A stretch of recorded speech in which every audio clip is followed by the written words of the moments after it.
Speaking out of Akron, Ohio, representing Team Popping the Boys, the headline god, Jeremy Lambert, and his co-host, speaking out of Atlanta, Georgia, representing more than one royal family, the king of indie viewing, Stephen Jensen. And this is the Spotlight on Fightful. Welcome everyone to the Spotlight here on Fightful. I'm Jeremy Lambert. That is Stephen Jensen, and shout out as always to Big Dick MLJ for the intro. It is Thursday, September 5th. We have plenty to talk about in the world of wrestling. We have work going on here at the Lambert household, but we are here. Jensen, how you doing? I'm doing great. I can hear that drill, so it should be a great show. I'm excited. I am purpled out, as y'all can see. Purple from head to toe. Minnesota Vikings are back. NFL is back today officially. So I'm very excited for that. I'm very excited for the NFL to be back. I love fantasy football.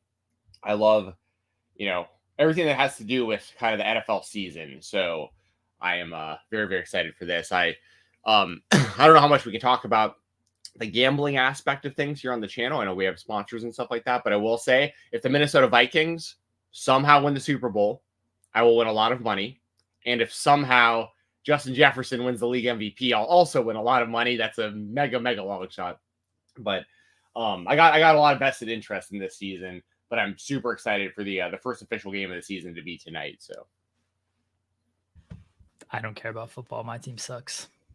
You got my boy Adam Thielen though still, even though it sounds like he's being kind of like phased out. Like he was by far your best receiver last season. Now it sounds like he might be like the number 3 guy or something because y'all, made some moves and got some younger receivers now and stuff. But yeah, I wouldn't be super optimistic if I was a Panthers fan. But to be honest, I'm overly optimistic about the Vikings. Like, do I actually expect them to win the Super Bowl? Of course not. They've never done it in the history of their franchise. And like, how can I expect Sam Darnold to be the one to do that? But I think that they do have a great team, great coaching, and next season after JJ McCarthy recovers from this very unfortunate injury. Now, JJ probably wouldn't have started the beginning of this season, and most likely he wouldn't have played much anyway this year. So it's not that big of a deal that he's out, but he's got to be ready by week 1 next season. And I have a lot of massively high hopes for JJ McCarthy. So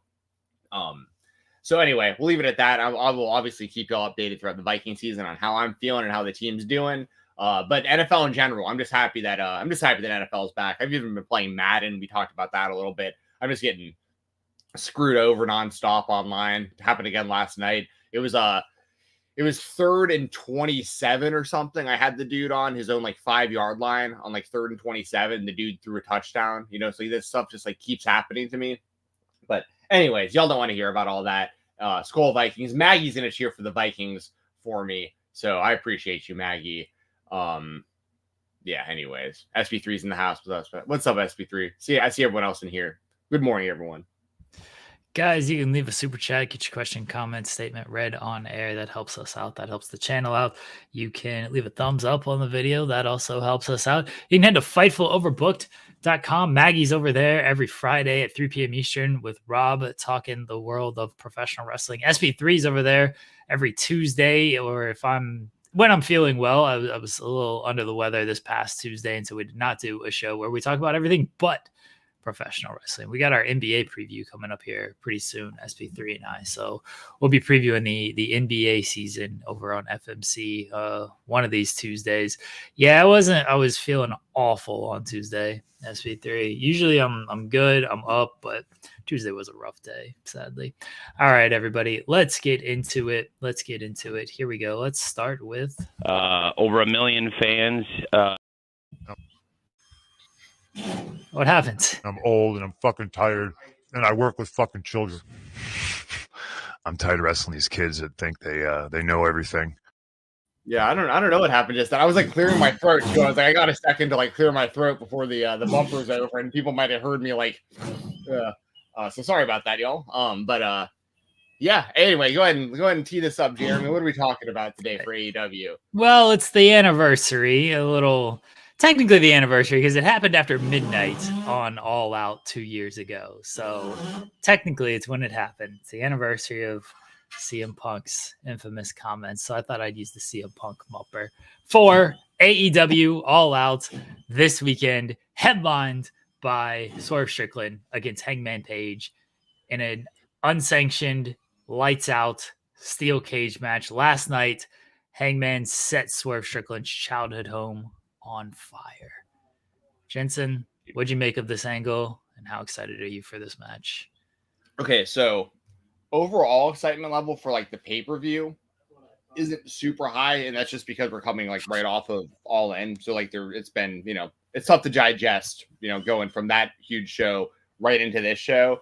But there are aspects of the show I am very excited for. And I do think overall it will be a really good show, and it will be worth. We're not endorsed or sponsored to tell you guys to go buy the pay-per-view for AEW. I promise you guys that. But I do think if you're a pro wrestling fan, you're doing yourself a disservice if you don't watch the AEW pay-per-views. Even if you're not an AEW fan, I always feel like they're worth your money. And that's no different for All Out. Even though the build had to be super fast, some of the stuff has been more slow burning. Stuff like the MJF, MJF and Daniel Garcia stuff, for instance, Statlander and Nightingale and stuff like. There's been, and of course, what should be the main event, Swerve Strickland and Hangman Page, long time storytelling, in that one for sure. So as far as their actual match and their build and what happened last night, I can't stress this enough. I loved that closing segment. Loved it. I've been saying this whole time, Hangman Page is the good guy and Swerve is the bad guy. And eventually Swerve's going to get his, because he's been getting he got away with a lot when it came to Hangman. And and not only did he get away with all this stuff, the fans were rewarding him for it. They started cheering for him. He became a fan favorite. And, it's one of those things where, like, I've made the comparison 1,000 times, and I'll do it really quick here for new listeners or new viewers. I've always said, like, if this was an action movie, if this was like excuse me, if this was like The Crow, for instance, good example. What was his Eric Draven, I think was the name of the character in The Crow. The things that happened to him at the beginning of that movie that set the things up to make him the Crow. From that point forward, you don't care what he does to get vengeance. Like, he can do the most psychotic, manipulative, whatever things. It doesn't matter because it's all justified. Things that happen to his loved ones, he's back for vengeance, and he is going to destroy the bad guys. It doesn't matter what he does. When it comes to these kind of action movies, like, that's the hero. Like, someone who gets wronged, their whole family gets killed in the first scene of the movie, and it's like, okay, what is this guy going to do to get revenge? And we don't care what he winds up having to do because we're on this guy's side now because of what happened to him. That's how I felt about Hangman the entire time. And last night, what he did seemed pretty heelish, right? He burned down this guy's childhood home. But it was right after this guy just said to his face, yeah, man, I was sitting outside your house watching you carry your kid outside, trying to get safe. The things Hangman Page is doing, in my opinion, are completely justified. It's revenge. Like, Swerve has been asking for this, the stuff that he's been doing. And not even just the Hangman, like, people forget when excuse me, when the weather changes, my allergies get so bad in the mornings. I'm so sorry, y'all. But he did this stuff to Nick Wayne as well. And of course, Nick Wayne's a heel now and stuff like that. But, like, Swerve has this history of doing really messed up stuff to the people he has beef with, and he's paying the price now with Hangman. And the emotion from Swerve, I thought, added a lot to it. I love this whole thing from both sides, because the last time these guys had a contract signing, if I remember correctly, the contract was signed in blood. I'm pretty sure that's what wound up happening. And so I didn't really expect that to happen again, because I didn't think they were going to, like, rehash the same exact thing for this contract signing. So I was like, how are they going to make this different? And I thought it was just perfectly done with Swerve coming out and expecting Hangman to be out there in the ring with him. And Swerve's just sitting there going like, okay, where's this guy at? Is he not going to show up? And then he has to watch this video of Hangman fully explaining. So I know Maggie's a big South Park fan. SP3 is. So we got some South Park fans in the house that are going to understand this reference. It was almost like Eric Cartman, Scott Tenorman level of like, you know what I mean? Like his whole plan that he's been cooking in his mind for like, you know, how long has this been going on? Over a year between him and Swerve. So like he's been thinking about, okay, what are we going to do? And then he finally gets in the guy's house and he fully explains like how Swerve slipped up, how this plan came together, what he's going to do, the things that's going to happen to him in the future. You're never going to be the AEW champion again. You're never going to be this. You're never going to be that. Oh, and also you can say goodbye to your childhood home right now. And it all just comes together.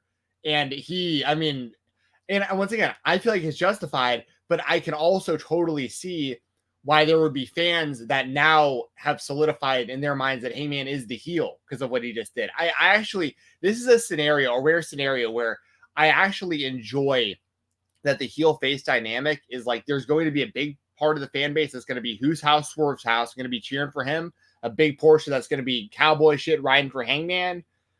I think this, I can't stress enough. I loved everything about this. Sorry, Jeremy. Are you? Oh, okay. Jeremy's Okay. Sorry. Yes, they're working on the house. No, I thought it was fantastic. When they did the video of Swerve, getting the childhood home, they showed that, they posted that earlier in the day on socials. A lot of people are like, oh, Hangman's about to destroy that house. Something bad is going to happen to that house. And sure enough, he burned the house down. I thought it was the way they set it up. Hangman's speech before doing it, the shot of him with the burning house in the background and him drinking the whiskey. Like, I thought it was all very, very well done. And yeah, I thought Swerve sold it very well in the ring. And now it's going to be an unsanctioned lights out match, which is going to be basically anything goes in this cage. And I think they're going to do some very crazy stuff. Like, cage matches are already kind of brutal. We've already seen blood drinking. I don't know how you top blood drinking, but they're going to do it. Yes. Also, it also kind of reminded me of like Breaking Bad, like the end, like towards the end of the series when Jesse Pinkman's like gonna burn down Walter White's house after all they've been through with one another and stuff. You know, I like so much about this. And yeah, I think it's important that you brought up how it's going to be a lights out match. And the big thing with that is what I expect to happen now, because Hangman eventually had to start getting some wins in this thing. I expect Hangman to beat Swerve, but it's not going to count technically. So then like that's also going to like lead to him not being like fully satisfied in some way, that like, you know, I'm like, because I feel like this should be the blow off to everything, but at the same time, like if you can squeeze more juice out of this, like long term, like even if you don't come back to Swerve and Hangman again for another, you know, few months, you could still leave it to where it's like Hangman beats Swerve it all out and we feel like, you know, it's done or whatever, but then maybe Swerve winds up getting the AEW championship back or something. Who knows? Before Hangman does, who knows? But Hangman will always have like that thing in the back of his pocket. Like, yeah, it wasn't an official win, but I beat you. So like, we're going back for, you know, they might have, that might be part of the story, I guess is what I'm getting at, is that this won't be an official win, but I do like that they're setting the stage that this is going to be violent and it's going to be brutal. And, you know, I don't know how you top blood drinking. And by the way, I don't necessarily want to see that again. I watch plenty of deathmatch wrestling for, you know, the indies that I cover and stuff like that. There's an art to it. I think everything Hangman and Swerve have done up to this point has been fantastic, but like I can do without the blood drinking, to be honest. So, like, it's okay if they don't go that far, but I expect them to literally get together and be like, okay, that was about as far as we can think about going, but like, how can we go farther? Because like they're going to have to attempt to top these things. So, on one hand, I'm kind of scared as to, like, what they're going to do to top this. On the other hand, I'm pretty excited because, you know, I think it's going to be a badass. It's going to be a badass match, and this has been one of the best. Hangman Page needs to get credit too. I mean, obviously both guys need credit for this feud, but people need to give Hangman a lot of credit too for, like, he has been the focus of some of the like multiple of the best long-term storytelling, you know, angles that AEW has had in their history. I mean, you know, so and also one last thing I want to bring up too is that this was also really, really well done with the character change of Swerve, or sorry, of Hangman over time, because I feel like they recognized if he just stayed a part of the Elite, or he was kind of like the drunk cowboy or like the happy-go-lucky guy who just happened to be the first AEW champion and all that stuff, eventually that would have gotten like really stale, most likely. And especially with like where the Elite's at right now and like how polarizing people feel about the Bucks currently and stuff like that in Okada,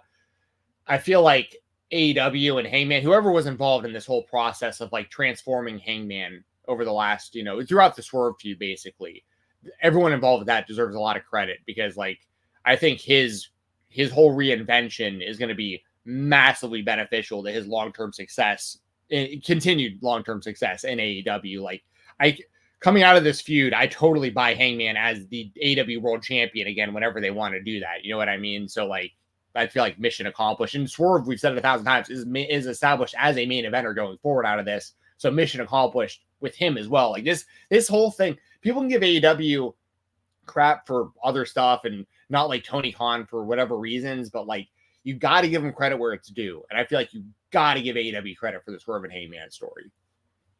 I've said for months that Hangman Page should be the guy in AEW. I thought he should have been the top babyface, and I thought they should have really gone full bore into him being the like white meat babyface, the doer of good in the company.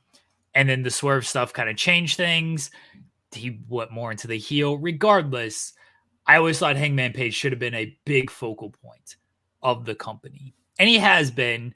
I do think they not necessarily dropped the ball, but they veered into a different direction for a little while that I didn't think it should have happened. He should have been more of a centerpiece of the company when he wasn't.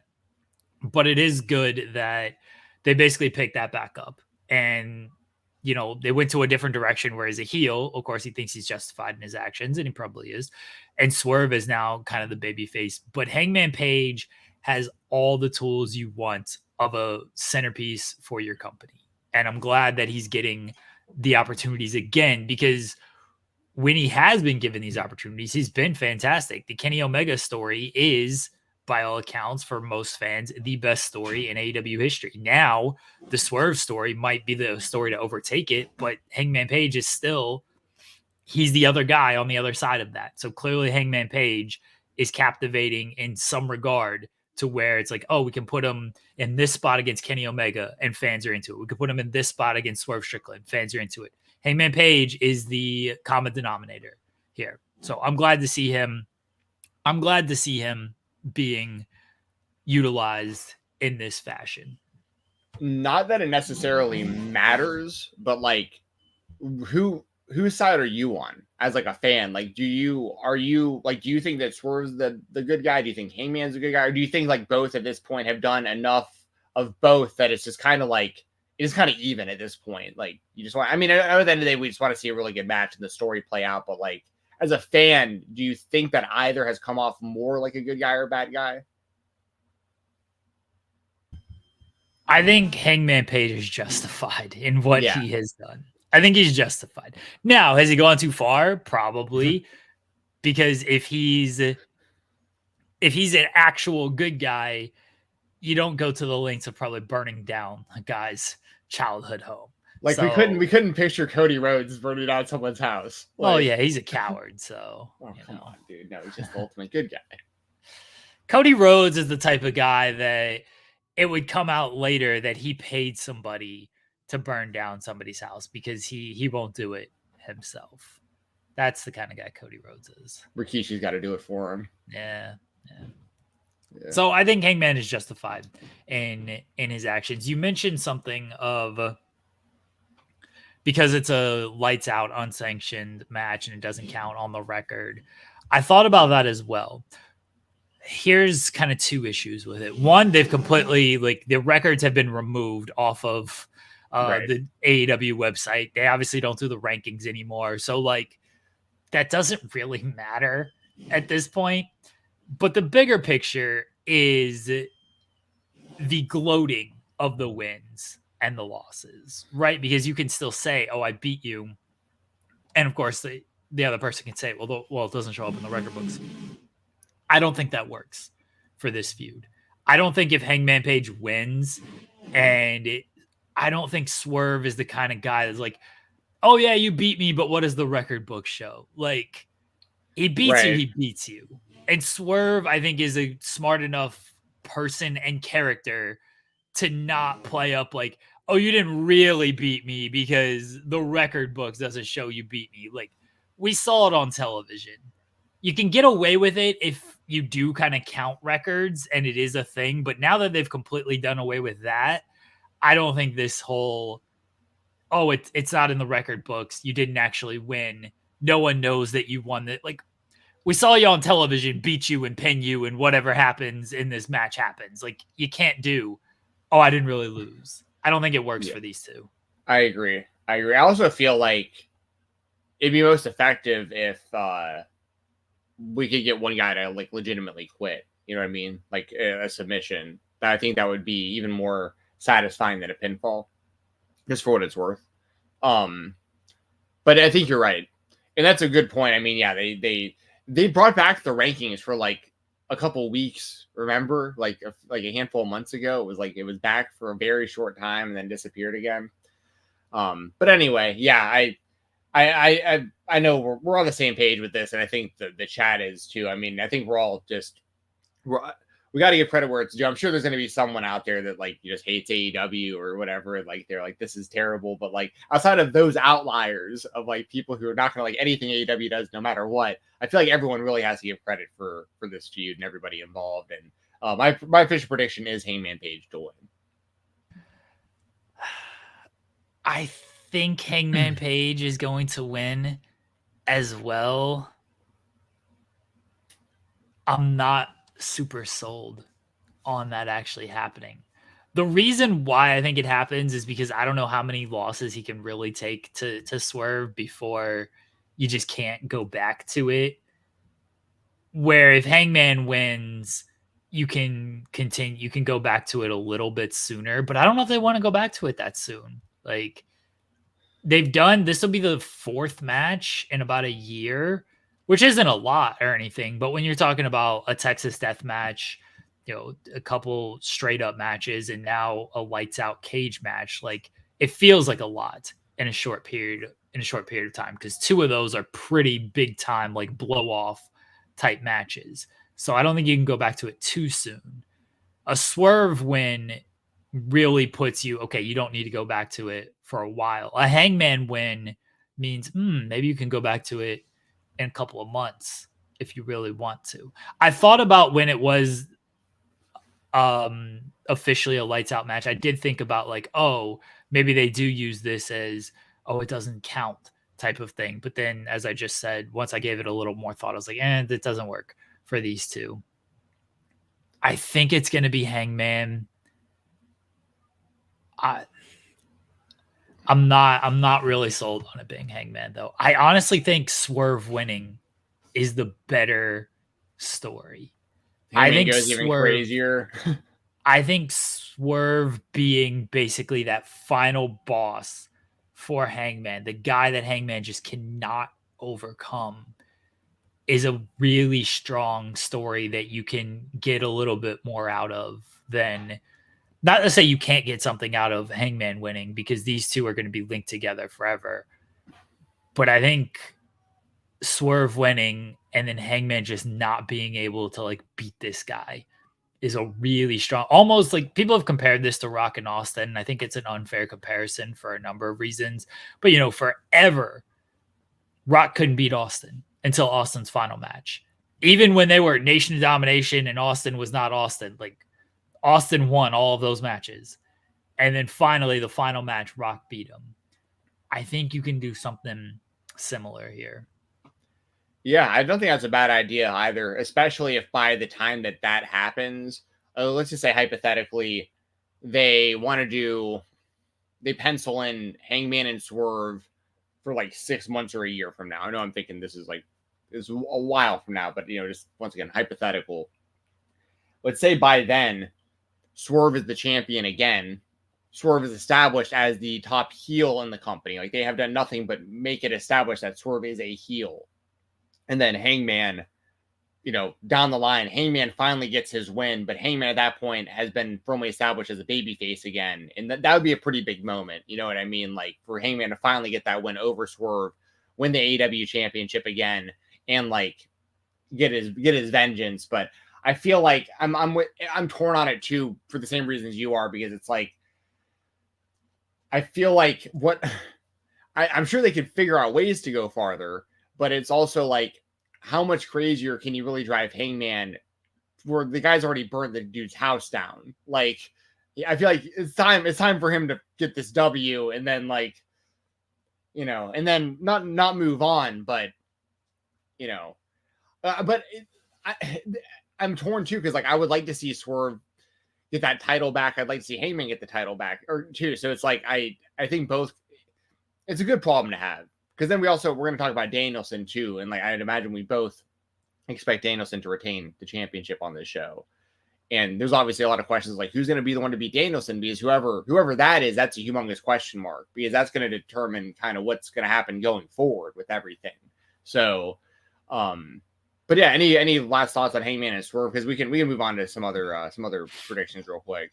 I think it'd be a great match. I'm really looking forward to it. I think headlining is the right call. It was the right call before this, and they made it a lights out. But I'm looking forward to it. These guys are going to do something insane. I fully expect them to do something completely nuts.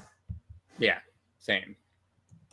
You mentioned it. We'll go into it. Bryan Danielson defending the AEW World Title against Jack Perry. Feels like a pretty straightforward match here, and Bryan Danielson will retain. Yeah. I had some small hope that they would put the TNT title on the line and like consolidate the belts or whatever. I know, but that's just a pipe dream, because I always complain about too many titles. I mean, last night when I'm watching AEW and like you look at like the graphics for All Out, like everyone's got a title belt over their shoulder. Like it's confusing. It's I mean, I know what's going on because I follow it, but like if I was more of like a casual viewer, I'd be super confused. My brother, who watches the shows pretty often with me, is constantly like, hey, which belt is that? Which one does that one mean? Like, and he always is like, who's the real champion? Like, who's the real champion? And I'm like, okay, now it's Danielson. You know what I mean? That's like, keep reminding him, like, which one is the real main title. Now, that said, I'm happy that Jack Perry's getting this opportunity. The guy is a pillar. He's a day one AEW guy, homegrown AEW guy. I like that AEW is pushing more of these guys like in the main event scene, which, but I don't expect Jack to win, and nor should he. I do think Danielson should have obviously a longer run than just a couple weeks with this championship, coming off of that win in Wembley. But I think it'll be a good match, and I will say mission accomplished if they can get me to the point at all in this match where I feel like Jack's actually about to win. That's pretty much like how you can win for me as a fan, because to me it's such a foregone conclusion Danielson's going to win, that if you can just plant some seeds in this match for like, you get to give me some real good near falls and stuff where like, I'm like, Jack's actually about to win this thing. Make me feel that. And that's the most I can ask for outside of, what I expect to be a really good technical match between the two. Jack Perry will rise to the occasion, and Danielson is, as you like to say, he's the GOAT. Yeah, so this is gonna be good. This is gonna be a great match, I'm sure, but I don't think anyone's expecting Danielson to lose. Now, and by the way, that's not necessarily a bad thing. It's like people complain about that in the WWE. I've seen a lot more of that recently, where people are like, Cody's title run's too predictable. Like, we know he's not going to lose the title in these matches he's going into and stuff. And it's like, okay, well, like, same for Danielson. Like, I mean, there's going to be certain scenarios where, like, the champion should just be retaining and establishing a good title run. And that's what Danielson's going to do right now. That's what Cody's currently doing.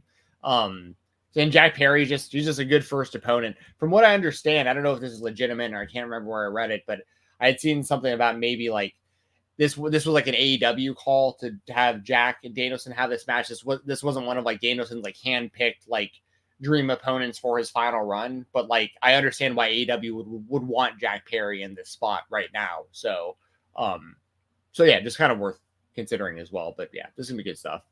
I don't get why they want him in this spot, and that's not a knock on Jack Perry. Go ahead. Oh, so I was gonna say, the one defense I will have for it before you give the reasons why you wouldn't do it is it's just so short notice. It's just like they're coming off Wembley. It's like a week, and it's just like who will have a good match with them that has heat. You know what I mean? I think that was just the mindset of it. Yeah, I get that. The spot it being weird to me is that Jack Perry's the TNT champion, and so I don't necessarily like him most likely losing in this match when he just beat Darby Allin in a coffin match and has his own title to defend and his own title to kind of potentially raise the prestige of.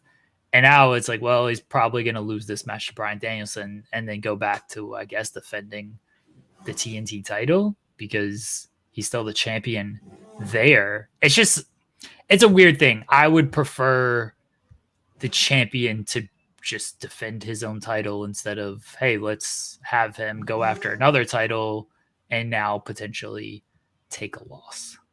Oh yeah, I completely agree with that 100%. And then it's also more confusing too, because when's Darby's title shot? Grand Slam. But what day is that? You know? End of September. Because like it's just weird because like if you have Jack Perry beat Darby and then Jack loses to Danielson and then Darby loses to Danielson also, like that it's like a lot of big losses for Darby, but like Darby could potentially beat Danielson. But it's a long shot, but it could happen. If Darby beat Danielson, then it's even more confusing because it's like we just saw him get buried by Jack, literally. But then it also plants seeds. See, this is the thing that I always have to consider with AEW, where I will give them this credit. Even though sometimes things get convoluted and confusing and they have a massively inflated roster and all this stuff in the shows and it's hard to follow Dynamite and Collision and Rampage and this and that. But I do believe that they do have long-term plans when it comes to most of their major stories and the talent that they use consistently. So like, I don't think it's a coincidence that we're talking about this stuff and we're like playing almost like this round robin of like these people we're talking about. Because I think that Tony Khan's doing the same thing when he's coming up with these ideas. And he's like, well, if Darby, if Jack beats Darby, but then Darby does become the world champion sometime in the near future, then he can go back to Jack and Darby at some point because they have the history. You know what I mean? Like, I just want to give them some credit on that too, even though sometimes it doesn't seem like it makes sense in the moment. But I do not expect Jack Perry to win the championship. But I feel like Darby has it. Darby might not win the championship this month, but I do think Darby's going to be the AEW World Champion at some point in the future. So, I think sometimes there's a plan and sometimes pieces just fall together and they're able to play off history, which isn't wrong. It's not wrong. Like you should play off that history when it comes together like that. But I don't always know if there is a plan of, okay, well, Jack beat Darby, and now we can go back to Jack and Darby if Darby is the champion. Then I think sometimes it's all, Jack can just beat Darby, and then Darby might lose. Maybe 2 years from now, Darby is the champion, and we can go back to that. But it's not necessarily a long-term plan of, okay, we're going to go back to this when Darby is the world champion. Right. And I agree with that. And obviously there's like intangibles that you obviously can't plan for. Like, for instance, they they couldn't have planned for like the Jack Perry CM Punk backstage incident to happen to even like springboard Jack Perry doing this turn and everything too. And so, I mean, like, there's obviously going to be like intangibles, but like to your point, a good example of that would be, speaking of Darby Allin, like Darby Allin and MJF, like they have history from the beginning of AEW, and you know, we've seen their matches, the whole headlock takeover and stuff like that, multiple attempts for Darby to beat MJF, and it hasn't happened yet. So that's another one where like, I don't think that they've necessarily planned step by step, but you know, it'll be a couple years between Darby and MJF matches, but when they do come back to it, you'll be able to reference their previous matches and their previous history and stuff like that. So, I do think AEW does a good job of the callbacks when it comes to those things. Like when you get to those points of things happening, like we're talking about, they do a good job of like piecing together why it's happened in the history between those people. But yeah, and nonetheless, Danielson's going to retain this championship. And I expect it to be a good match. What other matches are you most looking forward to here? I will say I do think Bryan Danielson is so good. There will be moments where you think, "Oh no, Jack Perry's going to win." Yes, yeah, 100%. And that's what I said. That's the win for me. If you can just make me feel like Jack's got a shot in this thing, then you've won as AEW, like booking this, put this together. Honestly, I'm looking forward to just about everything outside of 2 matches that we'll mention at the end, I'm sure. But Will Ospreay and Pac should be fantastic. Like, I can't imagine that being a bad match. They've done a good job heating that up over the past couple of weeks with Pac. I guess he's kind of sort of babyface, but still a bastard. I'm not quite sure with Pac at this point. Will Nightingale and Chris Statlander should be a really fun blow-off match. I am not concerned because it's going to be a different style of match than Swerve and Hangman.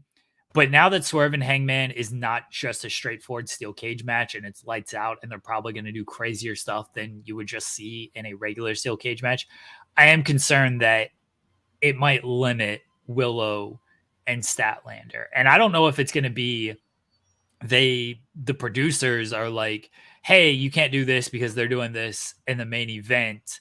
Maybe it's a conscious decision. Maybe it's just something that maybe they don't think about it at all. And they're just like, we're going to go do whatever we want to do. And Swerve and Hangman are going to do whatever they want to do. And it's fine.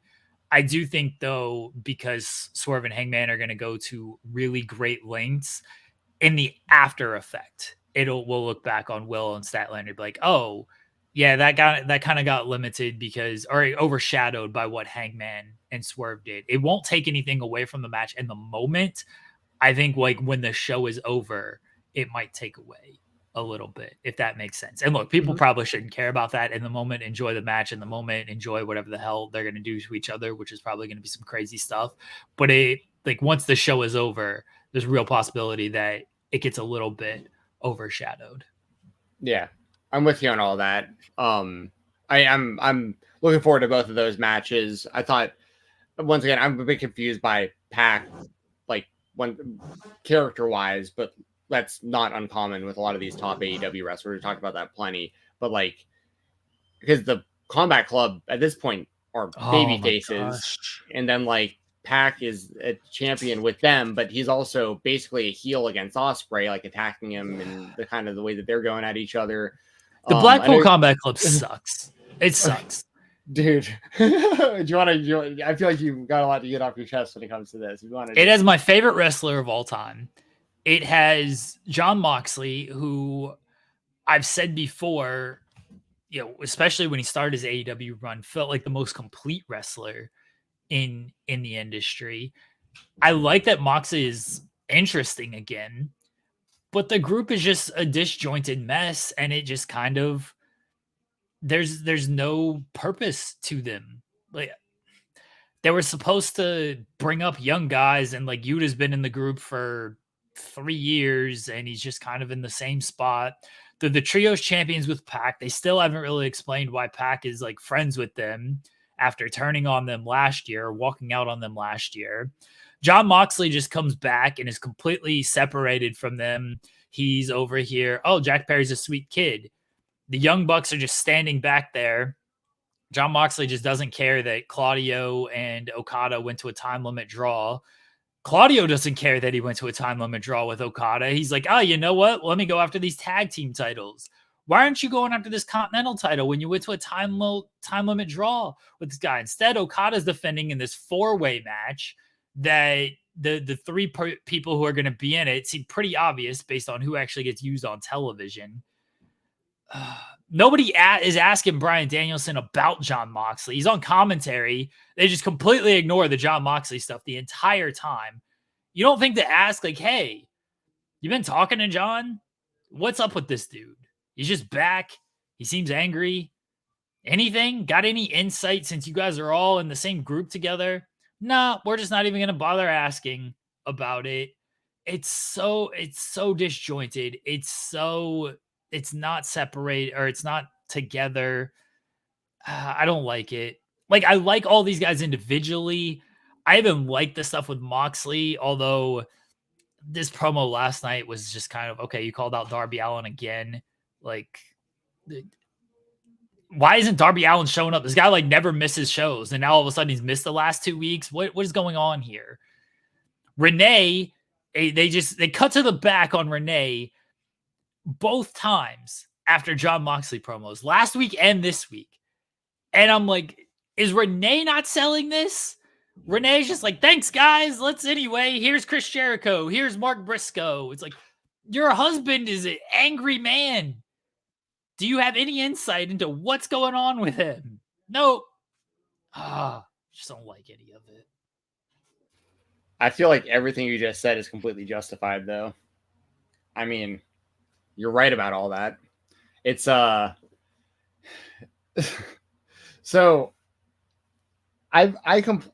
this was one of my biggest fears when they even introduced the trios titles. I was like, for one, do we need them? There was some demand for them. People really wanted to see the Elite as the trios champions and stuff like that. But the title belts never really got off to the right start, never really had the right momentum, in my opinion, and still to this day, still haven't. And one of my biggest concern when they brought those trios titles in, I was like, keep them away from the tag titles then. Like, if you're going to have trios champions, you can't also have those same people being the tag champions, because at that point, there's no point in having all those titles. You're putting 5 titles on 2 or 3 people, basically. Why do you have 2 sets of titles for tags if you're going to do that? And that is where they're at with the trios title right now. It's happening. The Michael Scott meme's happening right. No. Like, I called this when these titles, like, these titles are worthless at this point. The trios title was held by 2 members of the Combat Club, a group that you just perfectly explained the state of that group at the moment, how disjointed it is. They're the trios champions with a guy who isn't in the group as the 3rd member, but the 2 people who are members of that group are about to get a shot at the tag team titles against the Young Bucks. Why? But, like, I like Yuta and I like Claudio. I like them both separately. I actually like them as a tag team too. I don't have a problem with them teaming, but it's like, that's your best option for All Out, is part of your trios champions going for the other tag titles. And I don't expect them to win, but like, if they did, then it'd be even more of a mess. It'd be like getting back to when the Bang Bang Scissor Gang or whatever they were called, carrying around like 9 title belts.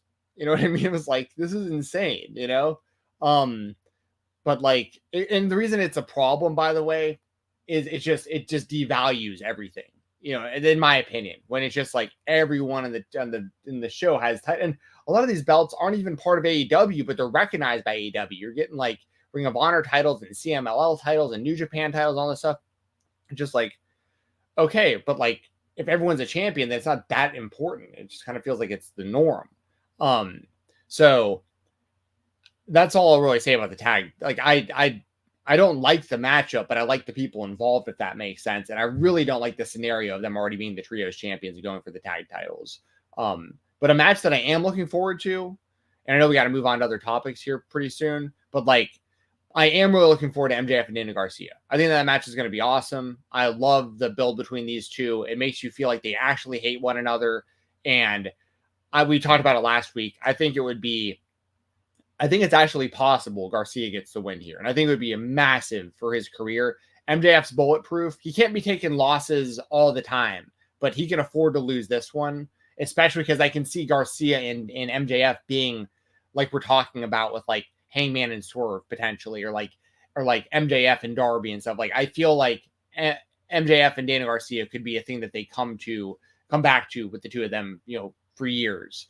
For as long as both guys are in the company. It seems like Garcia is going to be sticking around. And we know MJF, is locked in for, however long he's locked in for. So like, I think AEW should take advantage of that and have, my official prediction is going to be Daniel Garcia here. It might be surprising that I am picking him, but I am going to take Garcia. And outside of Strickland and Hangman, I think that MJF and Garcia is actually the match that I'm the most looking forward to. I'm really looking forward to MJF and Daniel Garcia as well. I think the feud's been really good. I'm with you that MJF can take the loss and be okay. And he probably should. Because if Garcia loses, it does feel like, all right, this guy just keeps losing big matches.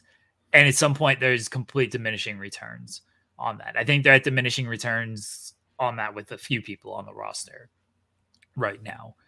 You got to make Daniel Garcia here and have him beat MJF. And I hope they do. Yeah.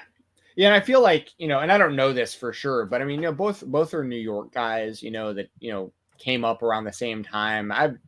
I'd imagine, once again, I'm just assuming here, so it could be totally wrong, but I feel like if there was any like younger up and coming guy, I know MJF's in this spot himself, but MJF's been established as basically the top star of AEW as far as I'm concerned, especially when it comes to like quote unquote homegrown stars that they have.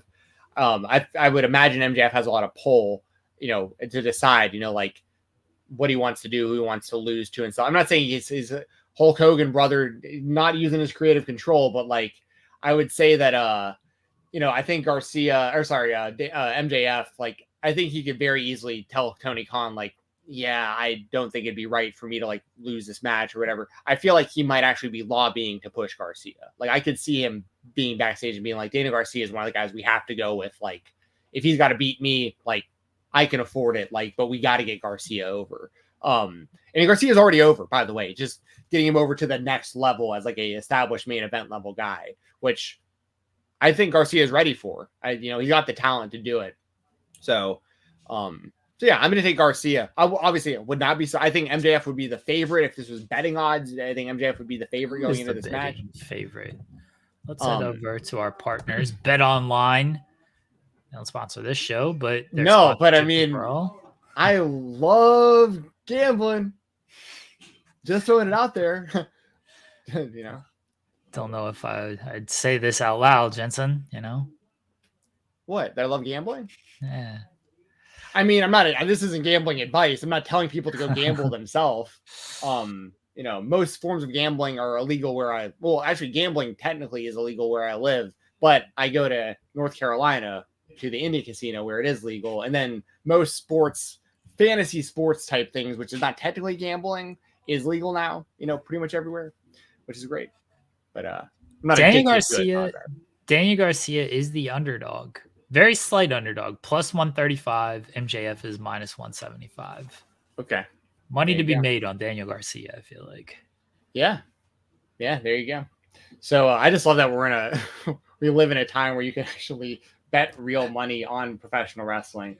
Shout out to our buddies over at Wrestle Rumble also. That isn't gambling, of course. That's different, but they don't have a contest for All Out, but we'll keep you in the loop for the next Wrestle Rumble contest. That's the most I'll go as far as like promoting, I guess, any form of gambling when it comes to this, but that's different because we give away free entries for that.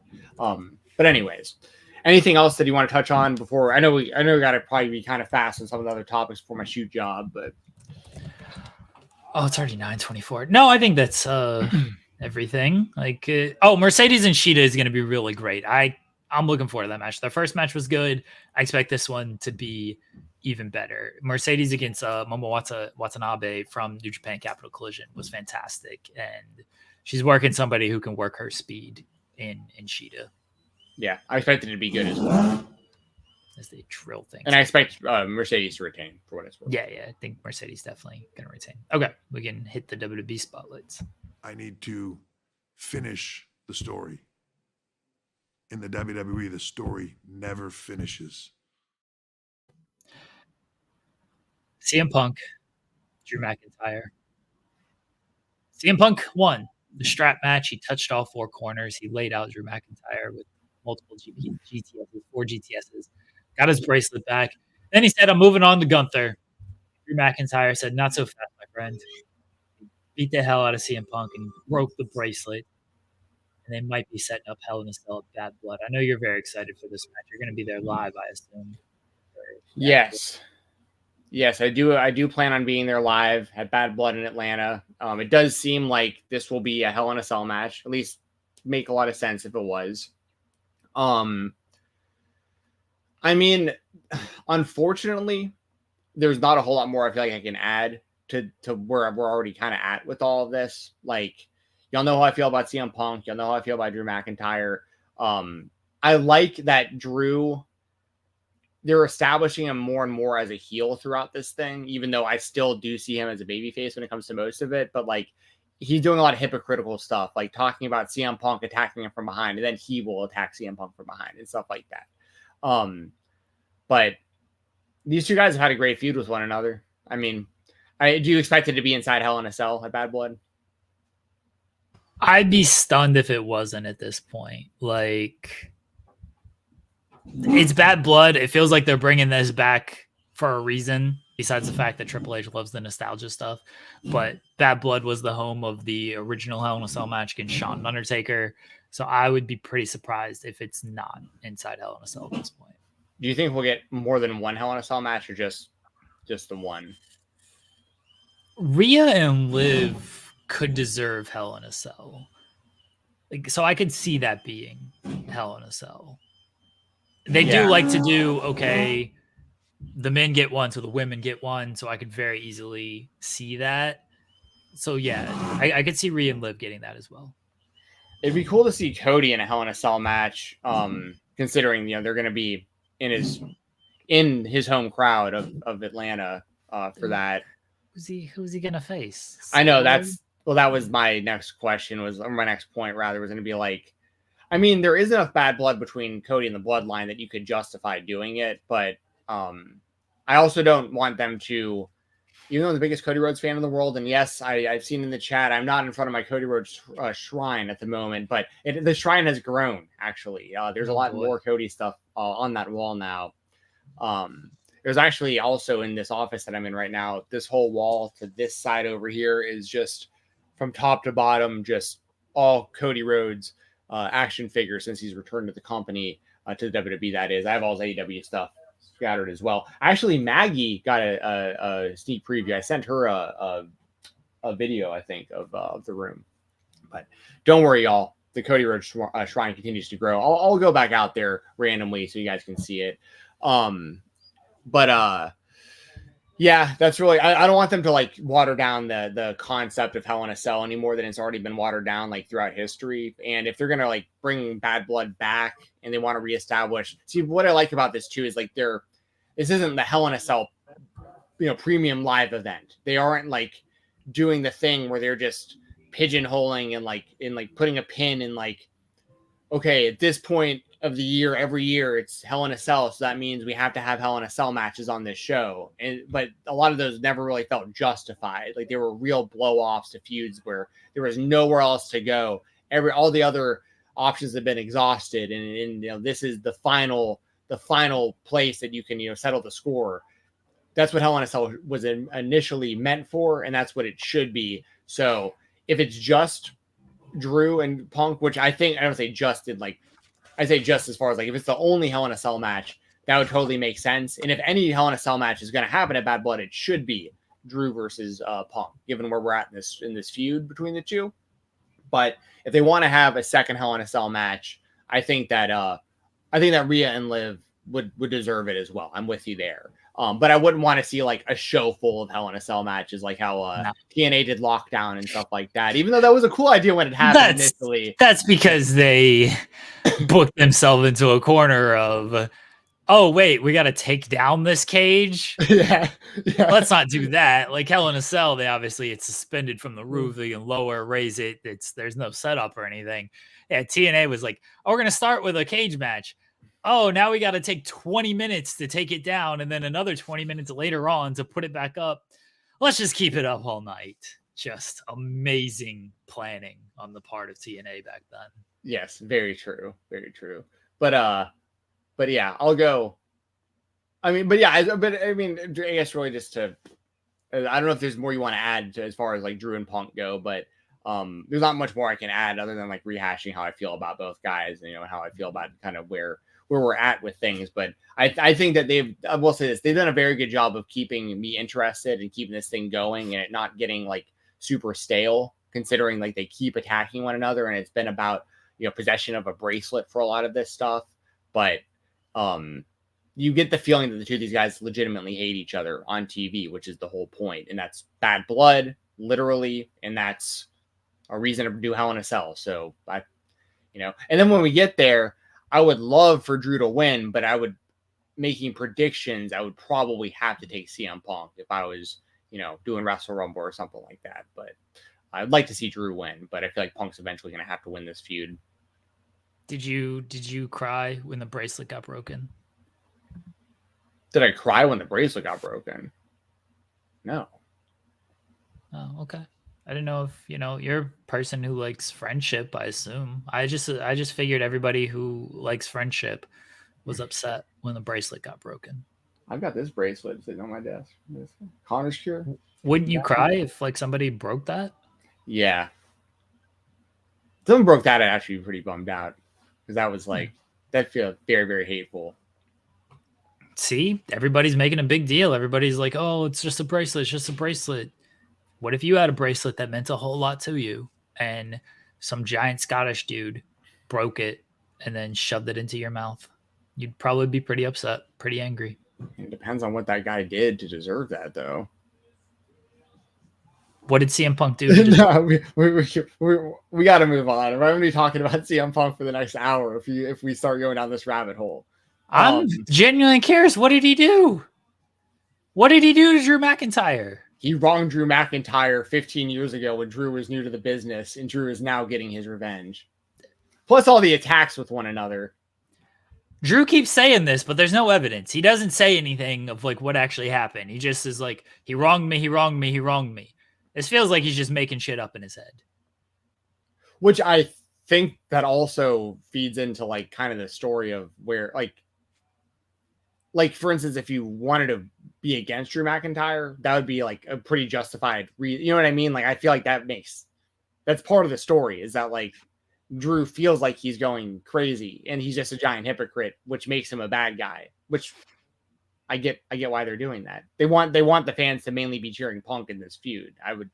I'd imagine the end game here is Punk, is Punk beating Drew in the feud and then moving on to a one-on-one with Seth that will probably bring them through like Rumble and probably to WrestleMania because that was supposed to be a WrestleMania match last year. So like I expect them to build Punk to the world title scene, which once again they alluded to already with like the Gunther call and stuff before he got attacked. So I'm not delusional here, guys. You know what I mean? Like I expect them to.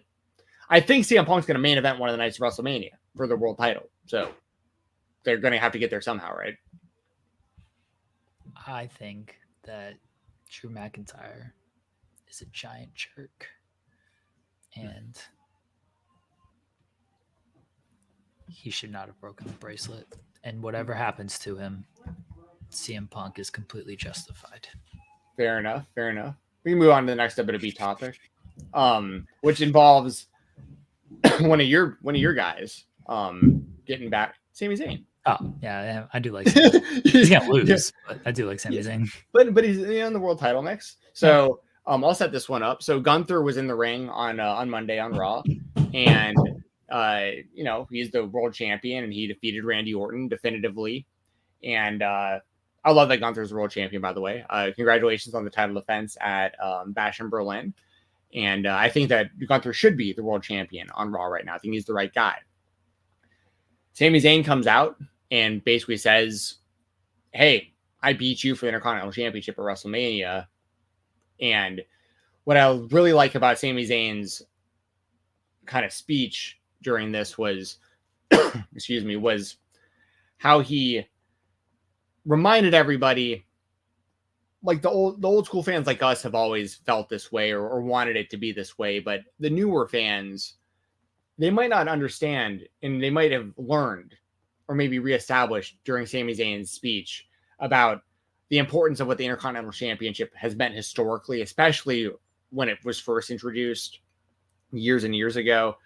Sami really explains, like, back in the day, when the Macho Man, he was the IC champion and he became the world champion.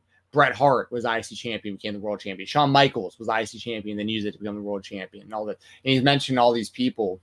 And that was the case. It used to be you're the IC champion, you establish yourself as like the workhorse of the company, have a good solid title run with that, eventually put over the next person who's going to carry that workhorse championship, and then move on to try to become the world champion, or in the case of the Ultimate Warrior, just win both of them at the same time.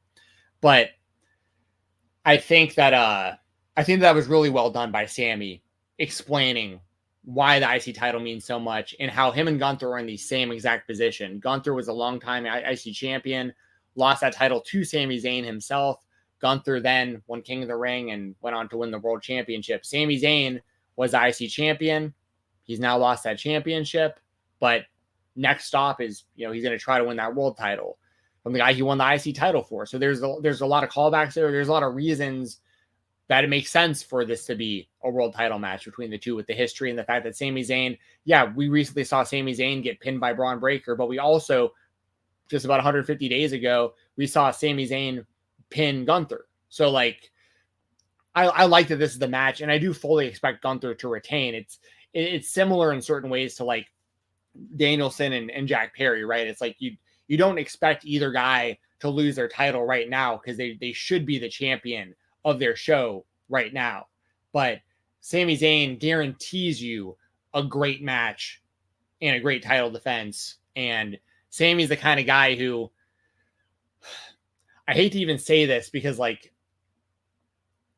he's better not being the champion. Like he's better as the guy chasing the title. And that's the case for a lot of top baby faces, not just him, but Sami Zayn is better as the underdog, but you do have to see him win every now and then. Like, you got to see him get the big win. Like, he needed that win over Gunther at WrestleMania. And I agree, like, that he did. It's like, I'm glad he got that.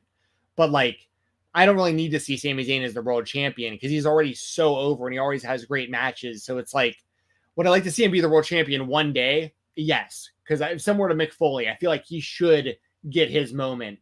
But I feel like Sami Zayn's just kind of, it's nothing against, it's actually a credit to him. Like, he's so good at the guy chasing after people that, like, I don't expect him at all to beat Gunther, but I know the match is going to be awesome. I hope they give Sami some wins in the build up to it. Gunther kind of mentioned as much of like, okay, yeah, you beat me. And Sami pointed out, yeah, you beat me. But Gunther was like, yeah, what the hell have you done since then? You just lost a Braun Breaker. You haven't done anything to prove yourself since losing this title. I'm not facing you. So I do hope Sami gets a couple of victories before the inevitable match with Gunther. And then it'll be a great match. Like, the WrestleMania match was fantastic. Sami is great in whatever role he's put in. I do think he is best as an underdog and kind of as the chaser. At some point, you got to pay off that stuff. They did pay it off with him beating Gunther at WrestleMania. So it's not like he just continues to lose and they haven't paid it off. Somebody like Chad Gable, where he was chasing, there was no payoff. Then he just turned heel, and then there was no payoff in an Otis feud. He got murdered on television and came back from it. So it's pretty. So I think that it'll be a great match. I don't expect Sami to win, but at some point it would be nice if he did win the world title. Honestly, I understand why they didn't go with him over Roman, but that moment was so big and so like grandiose in Montreal. And it would have been fine. I know you would have been mad, but then Cody lost that year anyway, so like, who really cares? Yeah. Well, we talked plenty. If people want to hear my thoughts on all that in the moment as that stuff was happening, go back and listen to or watch episodes of the Spotlight when that was all going on. That was a wild time when it looked like there was a chance that Sami Zayn was going to get that win instead, and then Cody actually lost at WrestleMania. And then people were talking about LA Knight instead of Cody for a minute and stuff like that. Yeah, wild times.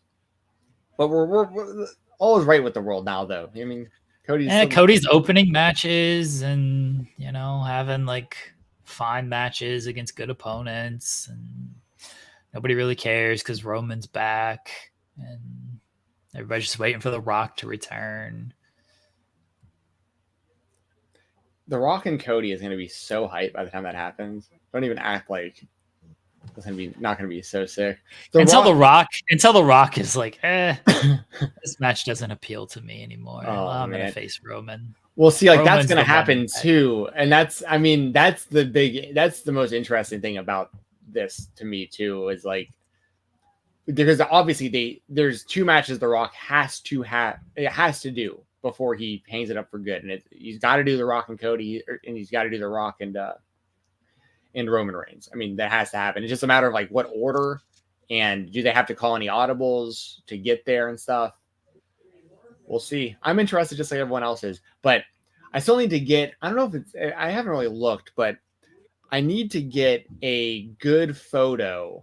If someone has one online, or if there's any like professionally printed ones, I do need to get a photo of Cody Rhodes hitting that rock bottom on the Rock through the announce table for my collection. I think that's a sweet picture. I also need a really good professionally done one of the Undertaker standing behind the Rock. I've been thinking about having somebody like do like a painting or a drawing, maybe commissioning somebody to like do like an original art piece of the Undertaker. Like a terrible waste of money. Dude, no, I'd be sick. Like it's a picture of like the Rock, you know, like scared looking away, and like the Undertaker's behind him, like before he chokeslammed at WrestleMania and saved Cody, and one of the most epic moments in the history of wrestling that Steve Austin didn't show up for. Anyway, we can move on to the next topics. That sounds like, why would you spend money on that? Bro, anything that has to do with Cody winning the championship is like, I watch him winning the title almost every day. It's been 150 days plus now. Did he win that match? What, the main event of WrestleMania 40? Yeah, I turned it off after Roman hit the crossroads, and it's like, that move sucks. It doesn't beat anybody. It's like, you know, you watch a gangster flick and you root for the gangster, turn it off before the gangster dies. That's what I do with WrestleMania 40. It's like, it's over. This is the peak right here. Why do I need to continue watching it? Okay, Jeremy. Okay, what's your wife DMing me right now? Confirming? This has to do with Sami Zayn. Oh, okay. She's a big Sami fan. I know. Big fan of the Samuel Zayn. I just saw the message. This had to do with our last, what we were just talking about with Sammy. I thought maybe she had just messaged me to apologize for you again. But, you know, maybe that message is probably coming any second. I didn't say anything outlandish this time. I cover wrestling for a living and turned off WrestleMania before it ended because I didn't want to see Cody win the championship. That's offensive. How? Jeremy, we got to move on, man. I don't have time to be trolled by you about this.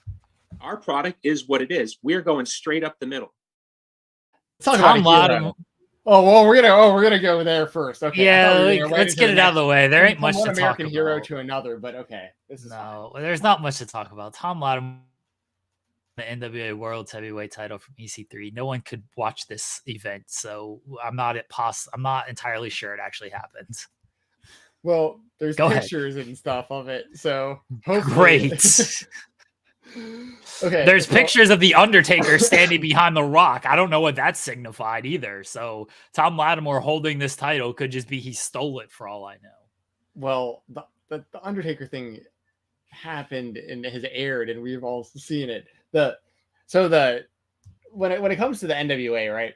This isn't going to be a whole thing about just the NWA, and we'll make it pretty fast. First off, all jokes aside, congratulations to Thom Latimer. I think that I am happy for him. Huh? Bram, the former Bram. People remember that. Yes, that was a long time ago now. I am happy for him because he is a guy who's been grinding for a long time. He's been in the NWA for a long time. He's been slow built for a long time. He's held like pretty much all the other major titles that the NWA has up to this point, except for the World Heavyweight Championship. I'm not saying this is necessarily a good thing or a bad thing, but like EC3's run with the title, very under the radar, right? I feel like not many people were talking about it as it was happening. Very little buzz for the NWA with him as champion. There was more people talking about Tyrus during his title run, but that was all for reasons that had nothing to do with wrestling for the most. Well, sometimes it had to do with his lack of wrestling skill, but then a lot of the hate also had to do with like fantastic wrestler. Right. That footage of him doing like the somersault or whatever will just never be. That's never be genuinely terrible, great wrestling. Yes. It feels like he should be your favorite wrestler, actually, based on your criteria. In some ways, in ring wise, it seems like not the greatest person in the world, but in some ways, in ring wise, he is one of my favorite wrestlers because it's genuinely awful. And so, like, that pops me of how bad it actually is. And the fact that, like, he got pushed off of that. Yeah. Like, he was the friggin' NWA World's Heavyweight Champion off of for a long time. That's pretty amazing. Yeah. The bottom rope fall forward, which is like Louis says, yeah. Amazing. But I agree with DJ Duke that NWA should have definitely stayed on YouTube. I think it does hurt them that they're only available on like the CW app and website. Yeah, right. But I do think that if they were going to make a title change and take the belt off of EC3, that the right person to win was Latimer. He turned in his championship to get a shot at the world title. Like, he was overshadowed for a long time in the Strictly Business group. It was like him, Camille, and Nick Aldis, and like he was kind of the third guy when it came to that and stuff. And like, so this has been a long time coming, and like he deserves that title belt. If anyone in that company has earned that championship, I feel like Thom has done that. So like, I want to give him credit for that. On the flip side, it's really sad that the NWA is in a situation where like just 6 years ago, because this happened, by the way, this happened on NWA 76. That was the event that this title change took place on. I was live at NWA 70, which was in Nashville at the fairgrounds. That was live. That was a big deal. Cody and Nick Aldis on that show.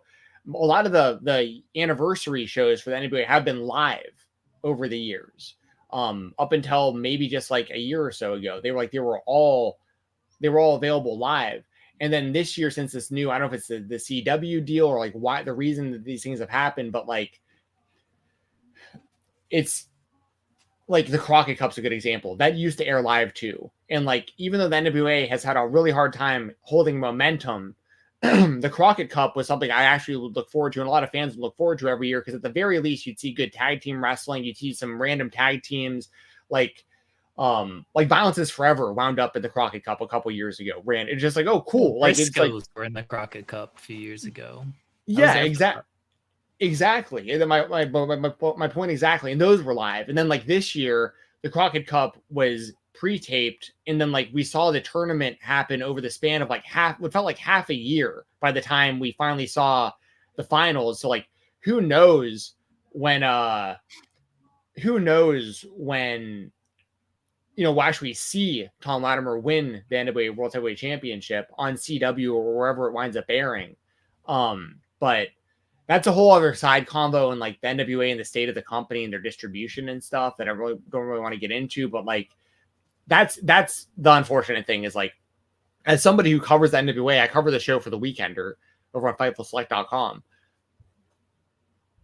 I would like to just watch this stuff live and be excited to cover it. But the problem is I read the results and then months later talk about finally being able to see what happened. And by then the wrestling world has far moved on. I mean, by the time that people see Thom win the NWA World Heavyweight Championship, no one's going to be, I mean, I hate to say no one's going to be paying attention to it, because it would have happened so long ago that so many other things have happened in the wrestling world. It's just going to be completely overshadowed by whatever is actually happening live at the moment in a larger company. So yeah, I'm happy for Thom Latimer though. I legitimately think that he deserves a championship. So, I do want to give that credit where it's due there for sure. No, I got nothing to really say about NWA. They're no, I know. They Understandable. exist in their own little world. They really do. Let's talk about something that is actually great. Let's go. And that is, as you so lovingly put it, American hero Joey Chestnut against Kobayashi.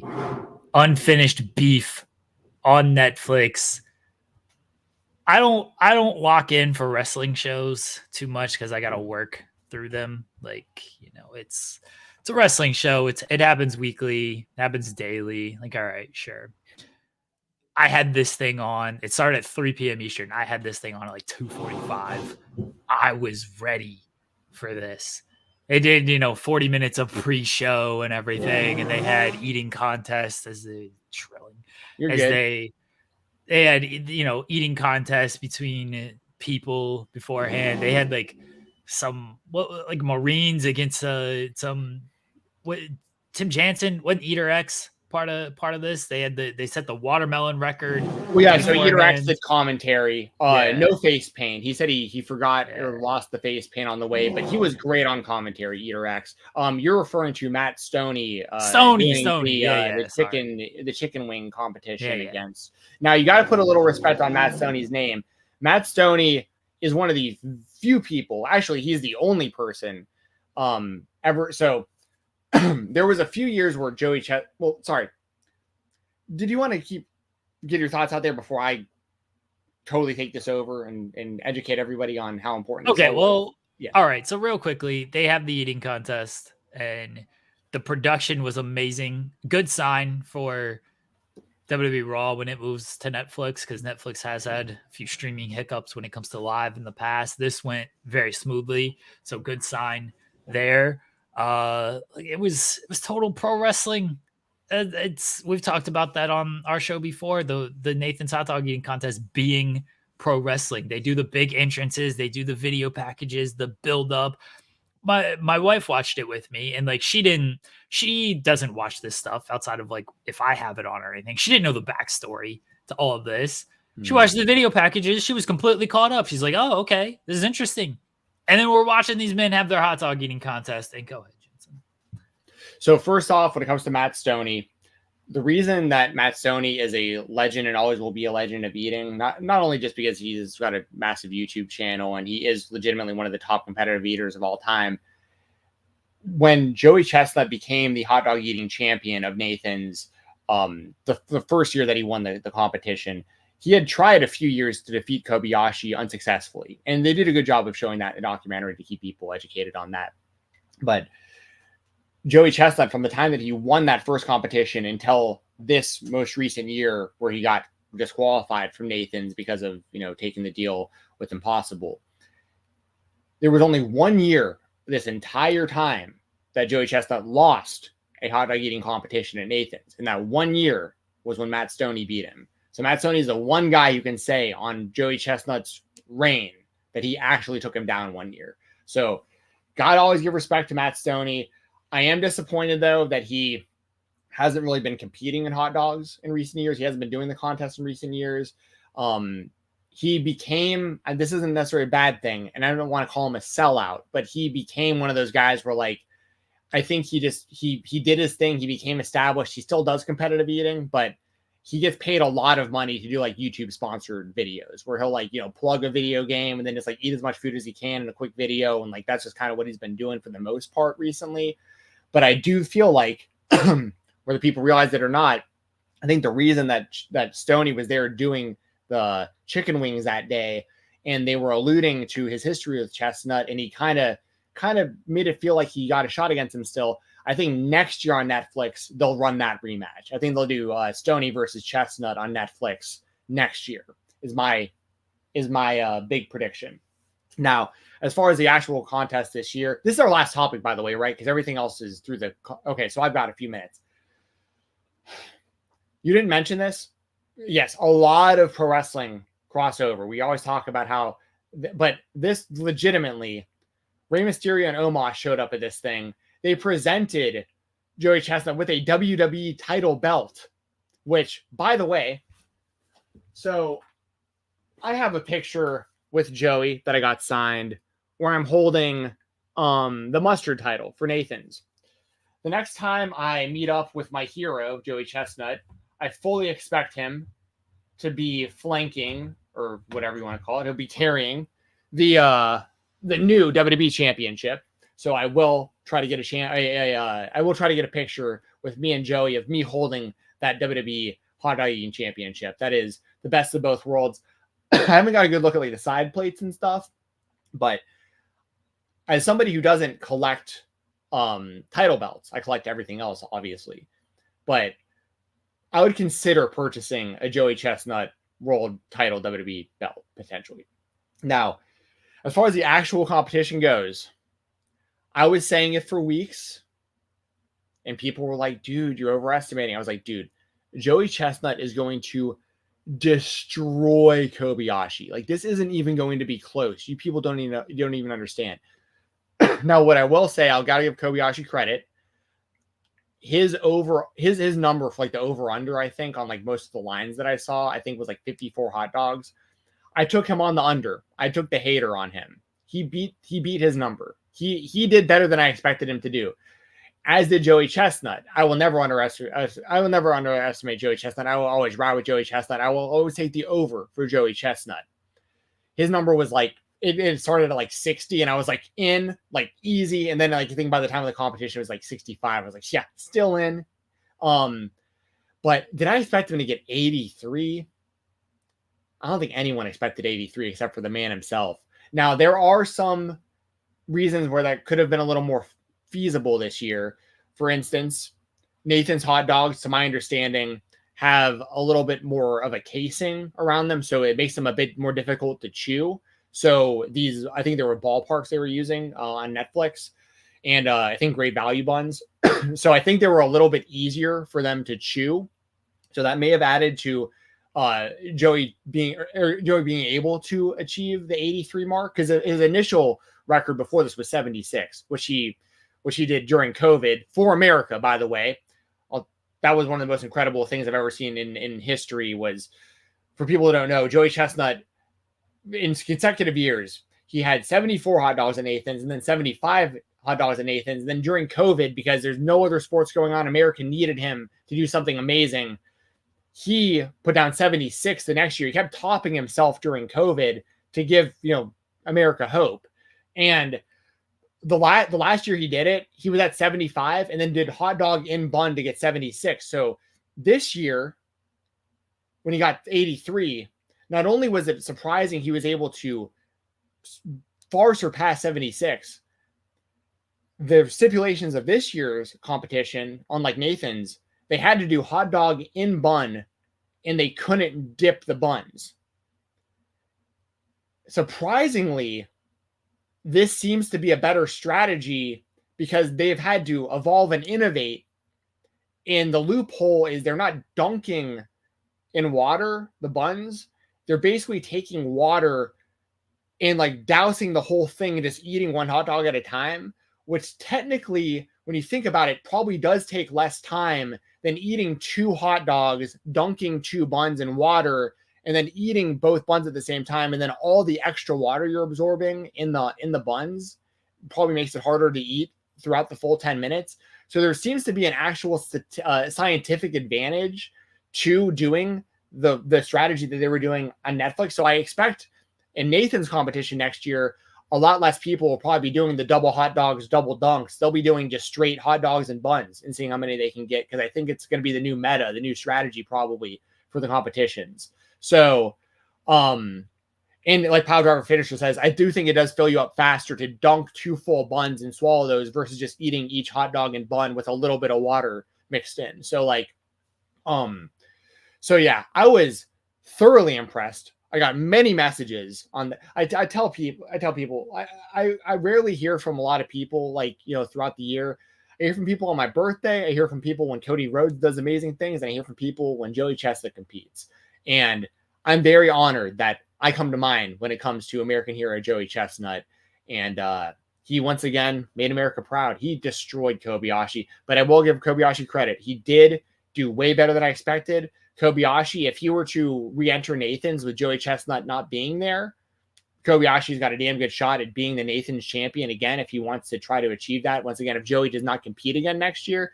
I fully expect, though, by this time next year, Joey will have figured things out. And I think next year Joey will wind up doing Nathan's, and they'll still do a Netflix special. Because now Labor Day is almost like the new 4th of July when it comes to hot dog eating. You know, I think it's going to be a traditional thing, an annual thing. And last thing, like you mentioned, big success for Netflix. Smart crossover between WWE and Netflix with this hot dog eating contest stuff. Nikki. It was Nikki. Nikki was one of the hosts for this thing and stuff. So, yeah, I made sure to use all the time that I had left to make sure that, you know, I got all my thoughts out for the most part on Joey Chestnut. And Joey, if you see this, buddy, because I know that you know that I'm a fan because I blow you up, man. Congratulations. I'm very, very, very happy for you. And I can't wait to see you again in Atlanta. Give you a big hug and congratulate you on another, you know, just mind-blowing accomplishment. I'm glad you got all that out there, Jensen. I know you're very excited. Fight Talk _ I was excited for this. Like, I was looking forward to it. I said early in the competition, like, Chestnut got out to like a 5 hot dog lead. And I told my wife, I was like, oh, it's over. Yeah. Because Joey Chestnut ain't slowing down. Like, he did. He was on pace for 100. Like, it hit the 5-minute mark and he was at like 50. He was over 50. So he did slow down a little bit, but I was like, yeah, he's not losing this. Like, once he got out to like a 5 hot dog lead, like 2 minutes in, I was like, nah, Kobayashi ain't catching this, man. And he did. No, as Joey Chestnut himself will say, he doesn't stop eating until the job is done. And Joey Chestnut made sure to proudly represent America once again. I have to go clock in for my shoot job. I'm already technically late, so they'll probably complain about that. But I don't care. If y'all are watching this right now, shoot job, you know I do a good job for y'all when I clock in. And I'll probably stay a little late for you too, okay? Tell them you had to talk about American hero Joey Chestnut. And if they don't respect that, then they're clearly not American. Dude, I could do an entire episode of this show of just the things that I say to my coworkers that would just... y'all would be just rolling because I'm just constantly popping myself with that kind of stuff. Dude, the other week I made a straight up D3 reference in the middle of a meeting. So like there was a day where oh God, I'm going to be late. There was a day like a couple weeks ago where I got fed up with something that happened. I got in an argument with somebody and I have like these days where I can just take days off and get paid time off for like mental health or whatever. So like, and I have a bunch of them I need to use before the end of the year. So I used one the other week because of an argument that I had with somebody. And then I came back and I went to Dave & Buster's, similar to D3 when they go to the amusement park. I'm like, I would go to Dave & Buster's, have a good time instead of working. Come back the next day, sit down in a meeting, and I tell them that I'm ready to play 2-way hockey. And they had no idea what I was talking about. And I was just like, I just love doing that kind of stuff. I take every opportunity I can to tell them about Cody Rhodes and I made sure that they were all going to watch Joey Chestnut. They have no interest in any of this stuff. These are all like middle-aged women and stuff that have no interest at all. And I'm always just hyping up Cody Rhodes and hyping up Joey Chestnut and talking about the Mighty Ducks. And they have no clue what I'm talking about. But I do a good job at my job. And I'm definitely going to be late. Enjoy this interview with Ben, Boston Nuka. I'm out of here. Good seeing you, Jeremy. Good seeing you, chat. Call your coworkers empty-headed dumb fucks. That's all I care about. Oh man, I did call upper management clowns not too long ago, and it made me feel like CM Punk. So that was pretty cool. Anyway, see you guys. Bye, Jensen. Enjoy your day. Good luck. Don't shoot on your coworkers too much. All right, everybody, let's get into our interview. It is with, yes, as Jensen mentioned, Ben, aka Boston Nuka. You probably follow him on Twitter. If you don't, you should. Big supporter of independent wrestling. Really fun interview. I was around for the first half of the interview, and then I had to take care of some stuff. But Ben was a lot of fun for the first half that I was there for. I'm sure he and Jensen got into a lot of independent wrestling talk afterwards. Ben and we talked some Sid. I always love the Sid. We shared some Sid memories. And again, if you like independent wrestling, if you're a supporter of independent wrestling, if you want to learn more about independent wrestling, Ben is a guy to go to. So let's get into it. In the creator spotlight, Boston Nuka. Welcome to the Creator Spotlight here on the Spotlight on Fightful. I am Stephen Jensen, joined as always by Jeremy Lambert. And our guest today is Boston Nuka. Ben is joining the show. Ben, thank you very much for joining us, man. Big wrestling fan. Howdy, I know boys. mainly from the Southeast indie scene. Thanks for joining us, man. How you doing? Absolute pleasure and an honor, gentlemen. I have a watermelon and chili cider. That's how I kick off my shows. Nice. Not Respect terrible. that. I'm a cider guy. But no, I've been a wrestling fan my whole life, but I've been in the Southeast about 15 years, and I got this crazy harebrained idea to go to all of the wrestling shows over the last 10 years, and did a kind of conservative estimate of probably 500 in the last 10 years. So if it's a weekend, if it's a Friday, Saturday, sometimes a Monday, I'm at a show, and this is as I've told many of the single women of the greater Chattanooga area, this is my tribe, this is my community, these are my people. Most of my friends wear spandex, so I just happen to have found a very good group of people, and I'm absolutely blessed to be in the community that I am. Yeah, well, I mean, that's one thing I can always count on as a big viewer of independent wrestling, especially in the Southeast. I can always rely on when I turn on IWTV or really any of these streaming platforms. Ben is going to be right there, front and center. Row one, seat one. That is the name of the show, Row One, Seat One, and I wear it with pride. Yes, sir. Yes. It is, usually I'm corralling Papa Hales. That is my he's my older child. He just happens to be in his 70s. Usually the funny thing was we had an ICW show here a couple months back, and I turned my back away from him for 2 seconds, and the man had ripped off his shirt and thrown it in the cage. So It's a hard job, boys. Let me tell you, it's very difficult. What was the first show that started all of this? Well, so interestingly enough, I mean, we didn't have much money growing up, so I didn't really go to shows until I was in my mid-20s, and I went to a couple Ring of Honor shows in that heyday period. But where I kind of start this habit was the first Phoenix City Invitational in 2015. It was the day of my divorce. And signed papers in the afternoon, and decided to go to a wrestling show at night, and met 20 people there who were the 20 closest friends of my life. Matt Griffin and Scott Hensley and Dylan Hales and Papa Hales and, a lot of the wrestlers. And, I was at that point in my life, I was just, hitting a reset period. And it was a very amicable divorce, but it was one of those sort of things where just like, I need to find a positive outlet. And wrestling became that, and from there, as you guys know, it's spider webs, doesn't it? Where you say, I like this wrestler, where are they wrestling next weekend? Or I heard about this, group. What are they running? And if you're willing to make the drives, and even if it's in your general area, wherever you live in this country, there's going to be a wrestling show on a Saturday night within an hour and a half to 2 hours of your house. You just need to know how to find it and be willing to probably put up with some bad wrestling to see some good wrestling. But it's if you're willing to travel, and those are my favorite things to do, is pack a couple wrestlers in the car or a couple super fans, and drive from Chattanooga to Chicago at 3 a.m. It's go to St. Louis, go to North Carolina or wherever, and you just go and make friends. Like I said, these are my people. So you get to be blessed enough to meet people in all these amazing cities and learn all their experiences and learn about them as human beings. And it's given me so much. And I wouldn't trade it for anything. First off, shout out to divorcees as one myself. So it seems like always something good comes out of it, whether you expect it or not. Wrestling for me also has been a way to bond with my kid post-divorce. I have an 11-year-old girl, and we have a local group in Chattanooga called TWE. And since age 3, the first 2 or 3 years, she wore a princess dress to every show. And she's been going with me every other week for the last 8-9 years now, and that's what we bond over.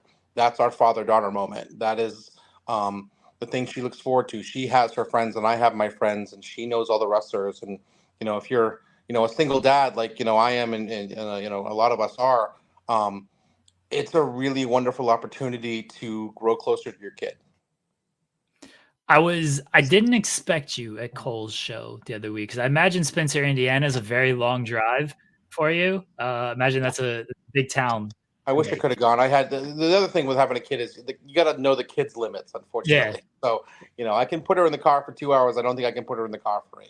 So you did a lot of promotion for it, and I was really happy to see that. And like Cole's the best. I'll bury him at a later date, but for right now, I'll put him over and say he's the best. But like, it was really cool of just like you putting stuff out there and like get to know these wrestlers type of thing. Like that was just a really cool thing that I thought you did for Cole and for that show. And like, I hope it helped somebody. Yeah. Go ahead. I appreciate it because, like I said, I've had the opportunity to meet some amazing people, and Cole Radrick's one of them. He's just, talk about a multifaceted person. He and I, whenever we talk, we just shoot the shit about the NFL. These people have other layers other than wrestling. Wrestling's the thing that they do, but that dude drives race cars on the weekend. Like he's, he has all these, he's in a wonderful relationship, and he's living this life, and he's a football junkie, and if you actually take the time to invest in these people, you get to learn all these cool things about them. So yeah, me and Cole, clash about the Patriots and the Colts all the time. A couple things based on what you had just said a second ago, Ben. First off, TWE, definitely a company that we've been paying attention to. As a matter of fact, breaking news for anyone watching the show, the plan next week is actually to have Darian Bankston on the show, who is the TWE champion. So we've been getting a lot of their talent recently. I love how much you support their shows. I know that they appreciate you too. When we talk to people like Scott Hensley and Matt Griffin, they bring up you as like, a fan that helps the company, and stuff like that. So I want to come back to that in a second, because you mentioned your daughter as well. I love how you put up those tweets of like y'all grilling together and stuff, like cooking together. What is the best or favorite food that you make and that she makes? Well, see, she's a picky eater, so a lot of it is with the intention of, all right, let's get my kid to eat something new. About 2-3 weeks ago, I got a Blackstone, and let me tell you guys, life-changing purchase. It's totally worth it. And the one thing I said, if you were to do any meal, what would you want to do for your birthday? And her birthday was, a couple months back, but I said, what is your favorite meal? And she said hibachi. So I said, well, shit, I have a Blackstone. I'm sorry, can I curse? Yeah, you can say whatever you want. Absolutely. Oh, fucking good. Yeah. So I said, I researched on how to do it and stuff like that. And we did hibachi, and it came out great. And like, again, as a parent, you search for those wins. And, she said, this is better than Japanese. And I said, oh, we won, right? Because she just, my kid actually ate something, because she's this little skinny mini. She's an 11-year-old middle school girl.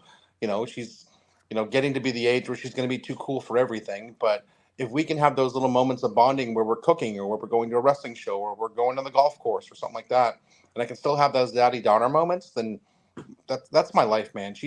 Me and her dad's the only important thing that I do. And, the fact that she's into cool stuff that we can do together is such a blessing. Is her golf game, like, is she getting pretty close to beating you, or like y'all go back and forth? How's that going between the two of y'all? Her favorite thing on the golf course is to count how many balls I lose in the woods.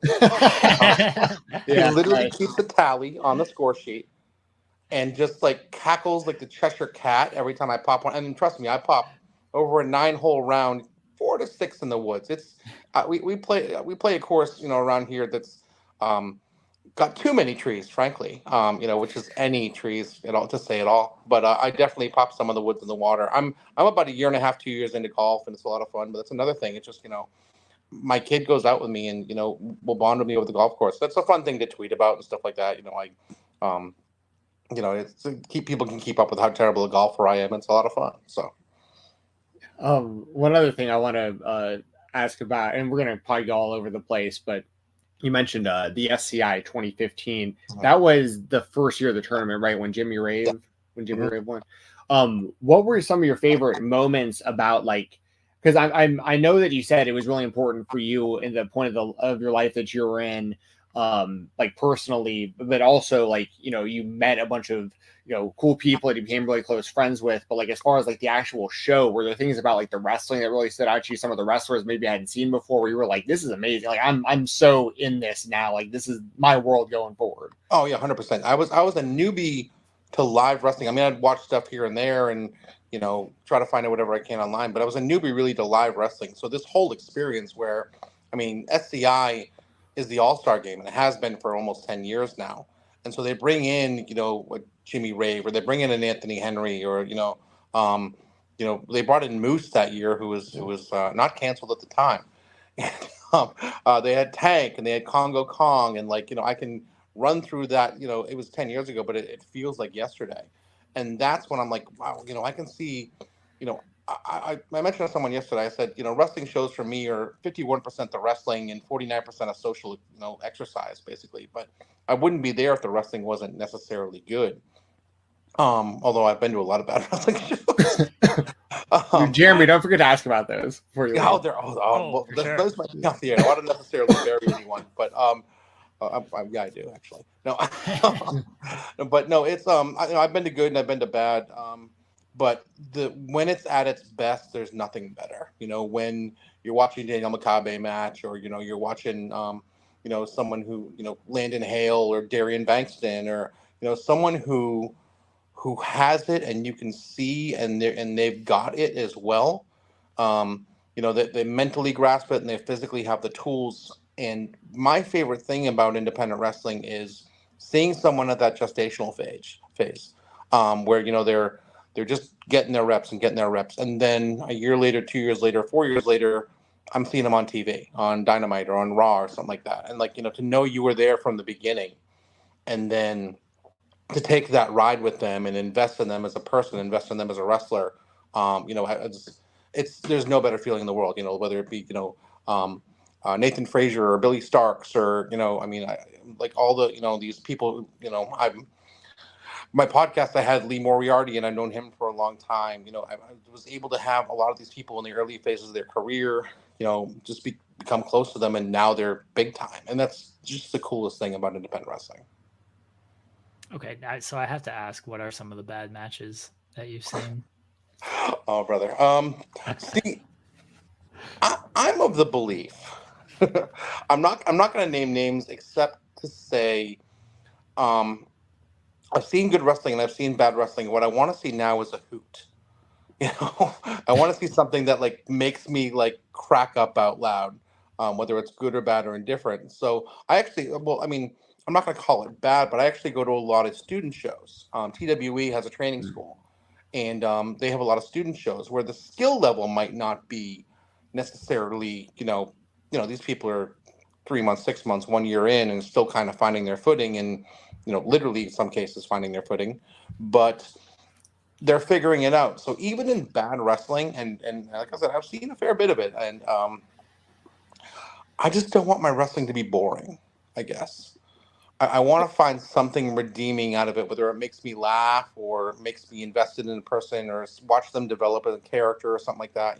There's silver linings even in bad wrestling. Sorry, Jared, I don't want to forget to ask this. Yeah, this is a follow up based on that. So this was not bad. I do not want to classify what I'm about to say as bad. I want to preface this because it actually wasn't. I was highly entertained. I think it was actually really, really good. But I want to know just your overall thoughts on the range of emotions seeing Dylan Hales versus Negative Lee and Papa Hales' involvement. It was chef's kiss. Just incredible. It was. That was exactly what it needed to be, right? That's what I mean. Where I want to see a hoot. The match ended, and a box of oatmeal cream pies was prominently involved. See, that's what reminded me when you said hoot, I was like, Dylan Hale's Negative Lee. That classifies hoot to me. It was an absolute hoot. Dylan stood on his head. I didn't know. I've known Dylan for 10 years. I didn't know he had that capacity. Negative Lee, if you're not familiar with him, if you orange juice concentrated Alabama into one person, that's Negative Lee. He's got the mullet, and his accent is so thick that he needs subtitles. And apparently he ate 50 Salisbury steaks at intermission of a show the other week. For a shoot that's he did that. I mean we're using wrestling math here, but they had I didn't make it to the show, but they had advertised at intermission Negative Lee's gonna eat 50 banquet Salisbury steaks. Oh my gosh. And he argues that he did it. I don't have the footage personally. I want to, much like Santa Claus and the Easter Bunny, I want to believe. We have to get him on the show and investigate. You're going to need subtitles. That accent, I'm telling you, is so thick, just unintelligible. So to kind of piggyback off of that, the hoot wrestling, because we would never classify this person as bad, the late great Psycho Sid, but just honestly the greatest professional wrestler of all time, if you're asking us. But people want to classify as like, oh, he wasn't that good. No, Psycho Sid was perfect for what Psycho Sid needed to do. And like that's sort of what so when I say bad wrestling, yeah, sometimes it can be okay, bad, but also just like really straightforward good wrestling that maybe isn't what people nowadays classify as a 5-star classic, but it is good in what it serves its purpose to. And you mentioned the negative Lee Dylan Hills match, like that could be an example. So examples kind of that, of like, guess hoot wrestling, like good hoot matches that you have seen. Well, my favorite match ever is Sid versus Lee Scott. Like and I've seen. Hell yeah. It's so good. It's because he just like a human being nearly died that day. You know, he was thrown out of the I mean, he could have thrown him, you know, if standing at home plate and thrown him over the fence. You know, it was just like as far as like a who like well here's an example. This is one of the best matches I've ever seen, but because it was different. And we're like, you know, actually you can ask our friend Matt Confirm Shoot, you know, about the definition of a hoot, but it's to me it's just something that's out of the norm, basically. It's something that just kind of makes you go, son of a bitch, you know. So like I was at WrestleMania this year, and I saw the Mad Dog Connolly versus Demus match, and it was the most I've ever felt in danger at a wrestling match, like genuine danger. And actually, one fan broke her toe because they were throwing these chairs around, and you know, they had the least amount of give a fuck I've ever seen in a match ever. They had no regard for the building. They had no regard for the dark red fluid that was coming out of all of their bodies. They had no regard for a structure of the match. They were just tied together by a dog collar, beating the ever-loving fuck out of each other. Literally, just like they were just pouring buckets of blood, throwing around everything that wasn't tied down. And it was a hoot. It was an absolute hoot. It was terrifying. And it was probably one of the 3 best matches I've ever seen in my life, like as a whole, you know, something different. But it was a fucking hoot. So that feeling you're describing, I had that feeling, and you may have been in the building for this, as a matter of fact. I had that feeling during Violence is Forever versus They Might Be Giants at Sup in Basement East. We were both there for that. See, those were my favorite shows of all time, were the Sup shows in the Basement East. I mean, and I love action. I love SCI. Like, I've been to a lot of SCI events. I always miss action. It's always the timing with my shoot job. It never lines up. Yeah. And then they were going to do a Sunday at Dos Barbecue, and I was going to go to that one, and then it got rained out, and then I couldn't make the next one. It was just, the time has just been bad. Anyway, at TWE, all these companies, I love all of them, but like Sup was, and KOBK, I love that they run shows now, but Sup is like that. I called it church. It was on a Sunday. You drive up to Nashville, and for those of you who aren't familiar with Southern Underground Pro, it was a blissful time. It was a different time too. I don't know if it would catch on as much as it has now because everyone's too cool for school, but it was a mix of like hardcore wrestling fans like us, and that was half the building. The other half the building was Nashville hipsters.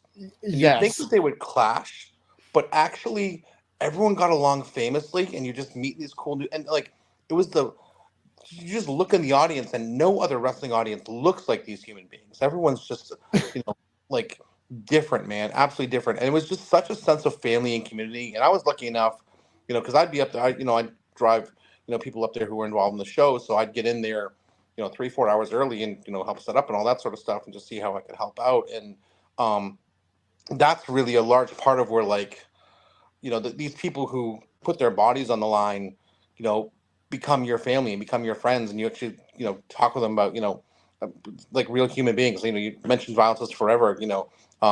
Dom's another football guy. You know, Dom is the biggest football fan on the planet, and he and I just shoot the shit about football all the time. You know, Koo's an amazing chef. You know, Cabana Man Dan, I was talking to the other day, and he's like, it's like he's a fascinating human being, and we both raise kids and get along about that. And Marco, I think Marco's a youth pastor now. Yeah. Yeah, I didn't know that. Yes. That is, dude. I don't know if we just blew up his spot, but yes, that is a thing. That's so mind blowing to me because like when I think Marco Stunt, I think about that match I was just talking about. It was Marco and Cabana Man Dan versus Dominic Green and Kevin Koo. For those of you who might not know what I'm talking about, and by the end of that match, I was wearing sandals. I'll never forget. I had Marco Stunt's blood on my feet by the end of that match, and I was like. This was like it was the most brutal. That was the match that had the ring bell to the back of the head of Dom. Ring bell to the head. Sorry, the Dom to the back of the head of Cabana. Yeah.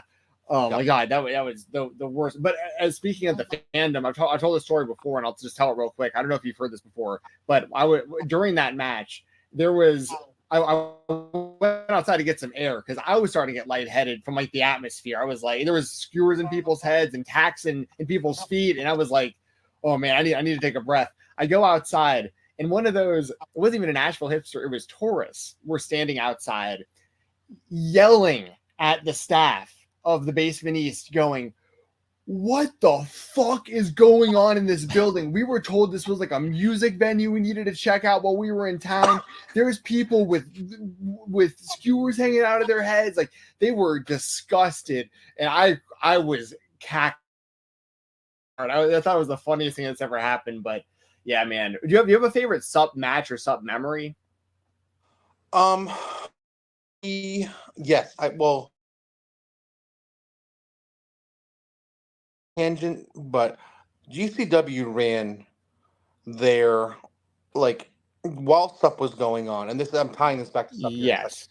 The loudest pop I've ever heard in my life was Brett Eisen. Yes.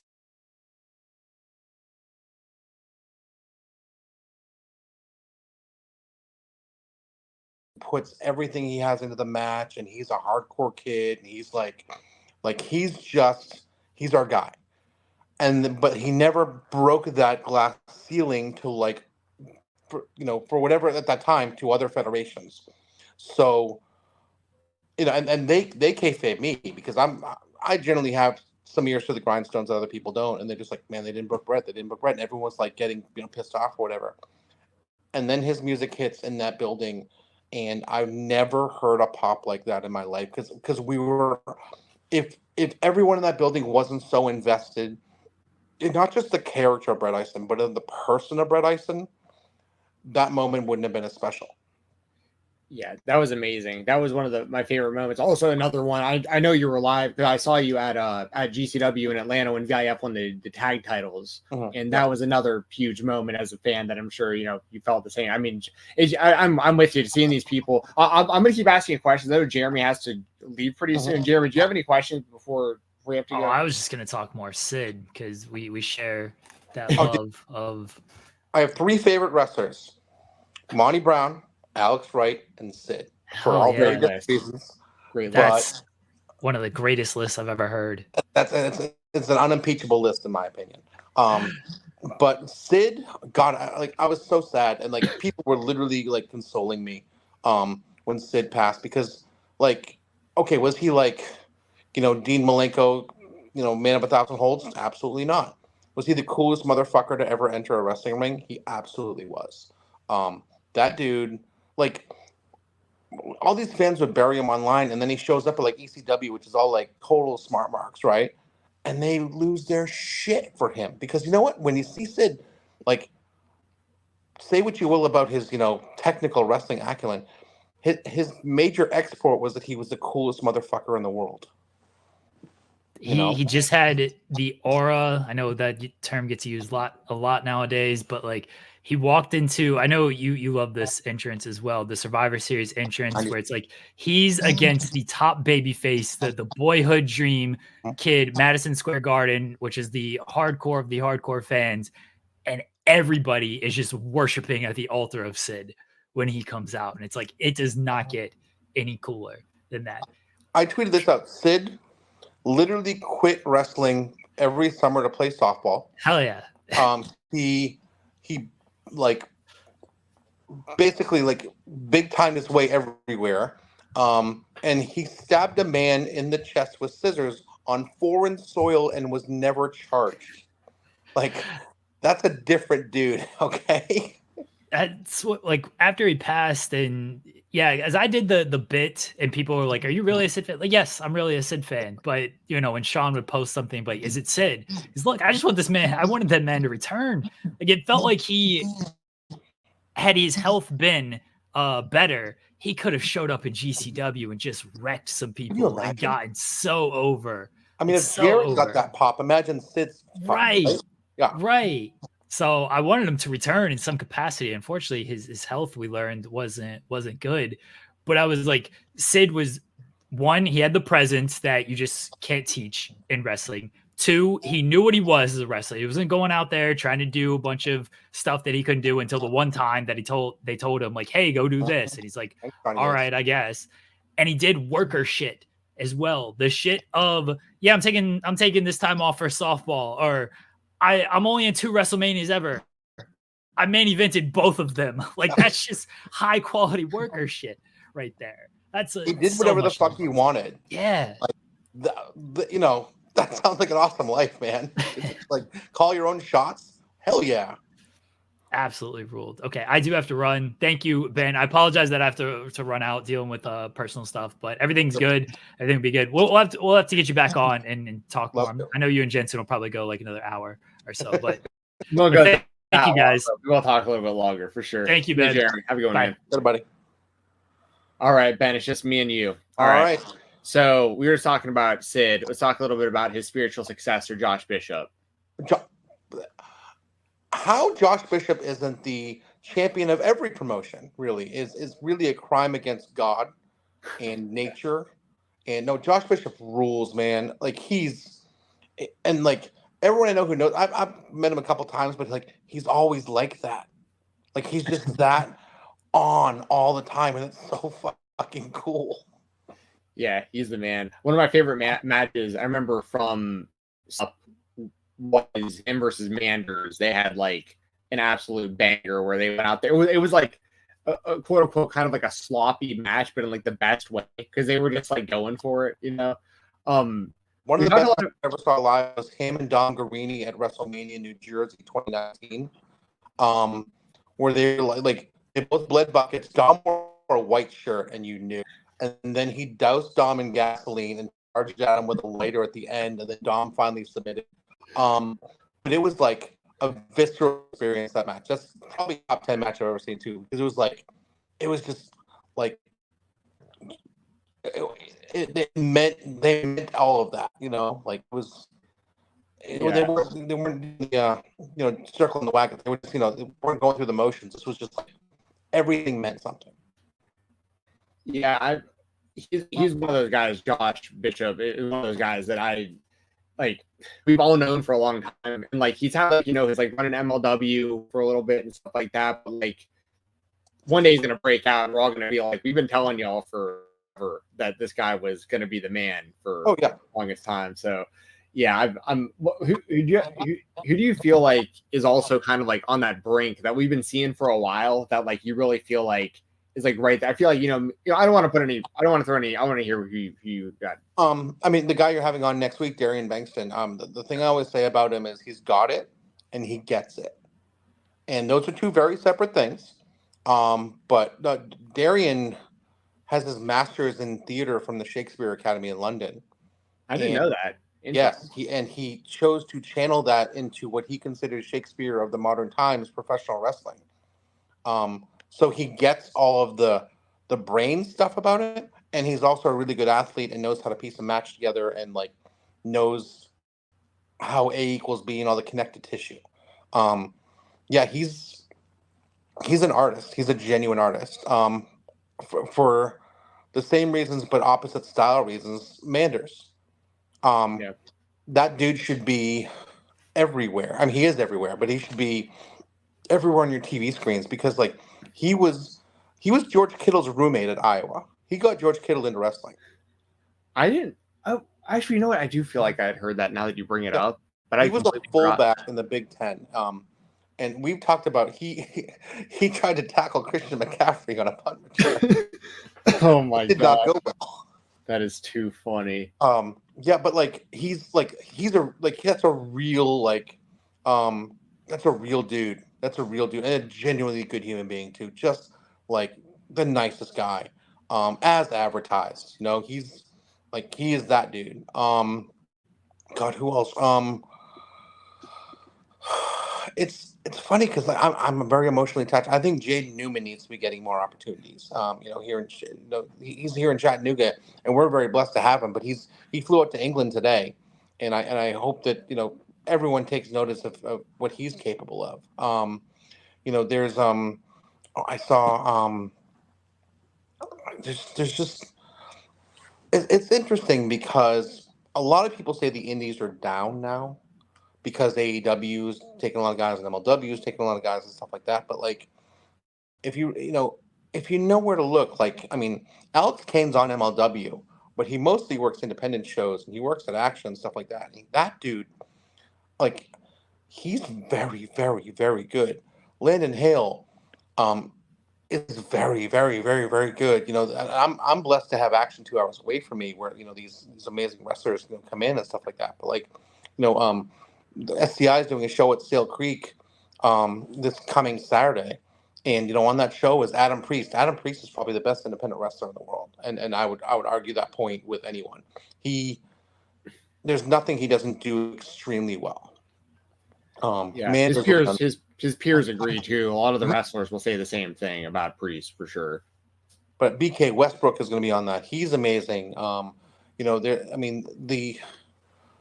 I'm spoiled because I get to see these people on a regular basis, but I would put them up with anyone who isn't necessarily earning a full-time TV paycheck. Yeah, and I know it's hard to just put a short list together too, because there's so many people you could bring up. As far as like your favorite venues, is TWE your favorite spot? Like if you had to pick one spot to watch wrestling, or do you have like a favorite venue? I joke that they can file me as a dependent on their taxes because I spend so much time there. No, TWE's we're very lucky to have there, and it's a wrestling. For those of you who aren't familiar with TWE, it's a wrestling specific venue. They like retrofitted an old grocery store into a wrestling venue, and it's really the sound travels well and the lighting's good. Like it works. It absolutely works. So that's why so many different groups have come to TWE because it's a plug and play great wrestling venue. I mean, I'm lucky enough to have been Spalding Hall in St. Louis is incredible. The old CWF Sportatorium in North Carolina before all that went down, that was an incredible venue. Where I mean, God, I've been to 8 WrestleManias too, so I'm both the big stuff and the small stuff. Sure.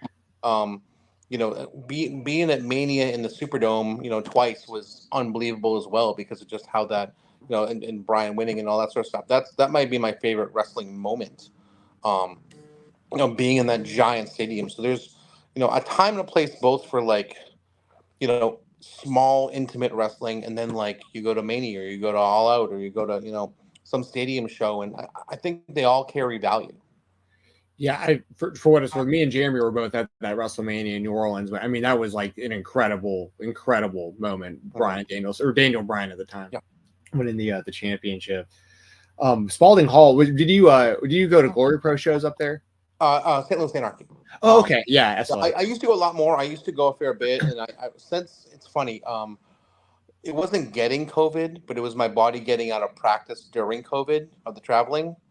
And then I turned 40 and my body's like, we're not able to do all this traveling that we used to do. So I try to stay within a couple hour radius now. I used to be, God, everywhere, all over the place. But Spalding Hall is a very, like, if you're in the greater St. Louis area, Spalding Hall is a very special venue and you will see incredible wrestling there.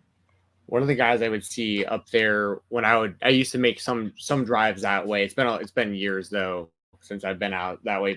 But one of the guys that I would watch, there's a whole crop of them really that like are now like young veterans, which is so weird. Like Warhorse and like I haven't seen Everett Connors in a while, but like guys like that and stuff like. But one guy that I feel like similar to maybe someone like you mentioned, like Jaden Newman or Manders, that's been like grinding for a long time that I saw there, but would also see in the Southeast a lot was Gary J. And he's still out there doing his thing. Can you speak on him at all? Because I feel like he's one of the guys that's always under the radar. Gary's been under the radar for too damn long, honestly, because the two hardest hitters I've ever seen in my life, and I've seen tens of thousands of chops, are Walter, now Gunther, and Gary J. And they're shaped very differently. Gary J is, 160 pounds dripping wet. His nickname is the Barn Owl.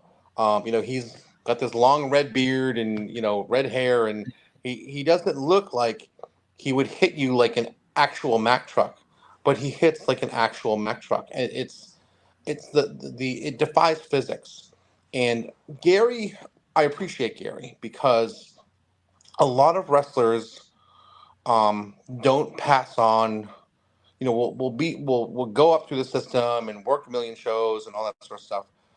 Gary, actually, there's a younger crop of wrestlers in St. Louis who's Gary's taken under his wing, and says, okay, here are the pitfalls of things. Here are things you want to watch out for. Here are the things you want to try to do. Let's travel together. Let's get out in the car. Let's go. So like Gary's based in St. Louis, but I see him in the Southeast 2-3 times a year because he just gets in the car and goes, and he takes his crew with him. We have a wrestler named Anakin Murphy who's part of Gary's crew there, and he travels every other week from St. Louis to Chattanooga because he's really found a home at TWE. He's gotten over big there, big time. They're getting over big time there at TWE. Very much so. Yeah, the joke is he's Chattanooga's favorite twink. Yeah. He's a great kid too, great kid. But the wrestlers who really travel is such a big part of it,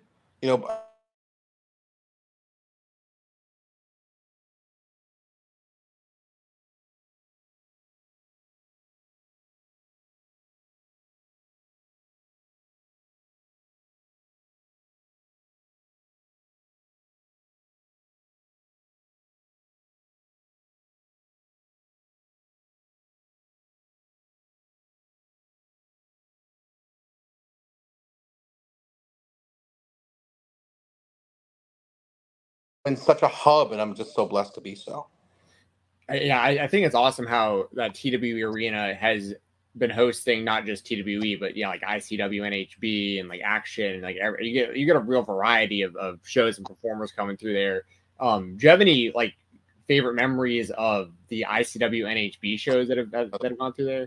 I don't remember most of them, to be honest. I always see you right up there against whatever contraption is in the building. I'm glad they're coming back because if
welcome to the crease, like in Chattanooga and the SCI tournaments and stuff. And we had the best wrestler ever, the best wrestler in the world from Vancouver retire in Chattanooga. If that doesn't say enough about the SCI tournament, I don't know what does. Yeah, absolutely. Well, I know you mentioned before that you were. It just reminds me to kind of ask about you were at Action D and you mentioned the dog collar match. What was the overall environment kind of for that whole show and Makabe and everything, because it was like his retirement tour and all that going on, and then also I don't know if you saw, but Tony Khan actually shouted out Action Dean that night after the Ring of Honor during the post show. So I thought that was that was really cool to kind of get that kind of recognition, and I thought it was an amazing show that I watched from home. Well, that was I've never been in a situation where the people that I looked up to as being way more hardcore into wrestling than me were there.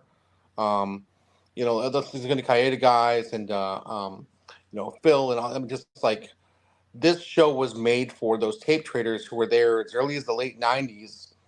Just keeping the sport alive, basically, and exposing everyone to these new forms of wrestling that you didn't have to just turn on your TV. You had to actually like dig in and find. And I have so much respect for those people, who like really take their love of wrestling and turn it into a passion project, and turn it into like, this is a calling of mine to make sure that others are exposed to this wrestling that no one else may not necessarily see. And I think that's so cool. I was a lurker on the DVD boards because I felt like I didn't have anything nearly intelligent enough to say that these people who I genuinely look up to for their wrestling opinions, and then I got to like hang out with them and meet them. It was really, it was kind of great. Like I revere them almost as much, if not more, than the wrestlers, because these are people who really kept the footage alive. And I'm lucky enough to be friends with a lot of those people. Pete Schermacher and Chris Zellner and Bix and all those people who they devoted so much of their life to being preservationists, right? Like being keeping the flame, of not just the televised wrestling that we can easily access, but the wrestling that you can't. Yeah, absolutely. Man, we got to wrap up here in a second, but there's a lot we can talk about because I know you go to so many of these shows, and I'm a fan of all these companies and the performers we're talking about. I know you're going to be going to, you said SCI at Sale Creek. Yes. That's going to be coming up. The main event of that one is the Action Wrestling Championship, Manders versus Adam Priest, correct? Mm-hmm. Yep, sure is. And then, there's a dog collar match with Aaron Wade and Mad Dog Colony, which I'm very much looking forward to. My very dear, close, personal, longtime friends, BK Westbrook and Ella Envy, are going against Jameson Shook and Rachel Armstrong. The whole card, top to bottom, is really good. Covenant of the Goat is going against the Good Hand. That'll be gross. Were you in the building for Covenant of the Goat versus KOBK? I was there for that. Yeah. It was. How do you? Yeah. Give me your thoughts on that. I love that. I love that whole story. Like I feel like they paid the whole thing off in that War Games. It's funny because, like, not to break kayfabe, but they're all really good people. Like, right. Guys and bad guys there, but like all those people are people that I genuinely enjoy being around. So just like, like all my friends are fighting. But seriously, like they built a good feud. They knew, in general, when the Reverend, Dan Wilson's involved, his brain works so well in the capacity of independent wrestling. So I'm sure, I don't know who thought up what and who did what, but like, I'm sure his fingerprints were all over a lot of that because he just thinks on another level than a lot of people when it comes to mapping out and thinking about and, seeing 3 plays ahead in independent wrestling, right? He's a genius when it comes to that. So I think his fingerprints were over a lot of it. And you could tell because it was like, you get emotionally involved and it was violent and it was, like you just tugged on your heartstrings, but you're also seeing these spectacles. And then like it culminated obviously in that War Games match where just like everyone bled buckets and, you tugged in and, they throw in the towel because he's just suffering. It's just, if you haven't watched that match, it's a very good War Game. It's hard to do a bad War Games match, but this was among the better War Games matches. Yes. Now, the person that threw the towel on that night is one John Mosley. Jumping Johnny Mosley. Mose, we've had 2 people that are like fairly regular guests on the show. And one of them we've talked about a little bit before. Cole Radrick has joined us quite often, and the other is Mose. Give me your thoughts on Mose because he may watch this. Fucking asshole. No, I hung out with Mose on Saturday at the Next Gen show, and I hate to say this a lot, but I'm really proud of John Mosley. No, I'm genuinely proud of him because I've known him since he was just trying to break in, and now he has control over his surroundings, and he knows what to do on a microphone, and he knows how to command an audience, and he knows how to convey what's happening in a ring or the messages that people want to get across. I mean, he's a conduit basically. And I've known him for so long that when doing this was just a dream of his, and now to see it realized, and to see him actually like not only doing these things but succeeding and exceeding at them, it makes me just, as a person who counts him a very dear friend, I'm just really proud of the journey for him. I am too. I mean, I remember, just like me, he was a fan going to indie shows and just like trying to write about them and podcast, and eventually started getting opportunities. And I think he's gotten progressively better at the commentary as well, to the point where like I feel like now kind of when I watch Southeast shows that he's not on, I'm like, damn, where's Mo's at? Like I want to hear his insight, and I think he does a really good job, and Dylan's the same way. I think they both do a fantastic job of like keeping the focus on the talent and like constantly putting people over, which I think is the most important thing really at the end of the day that they feel like they should be doing. So if I can give any advice to a commentator, it's the same advice they'll give people when they get divorced, when they have kids. It's not about you. Right. It's not about you. It is about the other people. For me, it's you are translating the message that is happening in the ring, and he's gotten very good at that, and he started from here and he's gone here, and he's like, I mean, I'm very biased when it comes to him because he's a very good friend, but also like, even if he wasn't someone I knew, I would admire his work. For sure.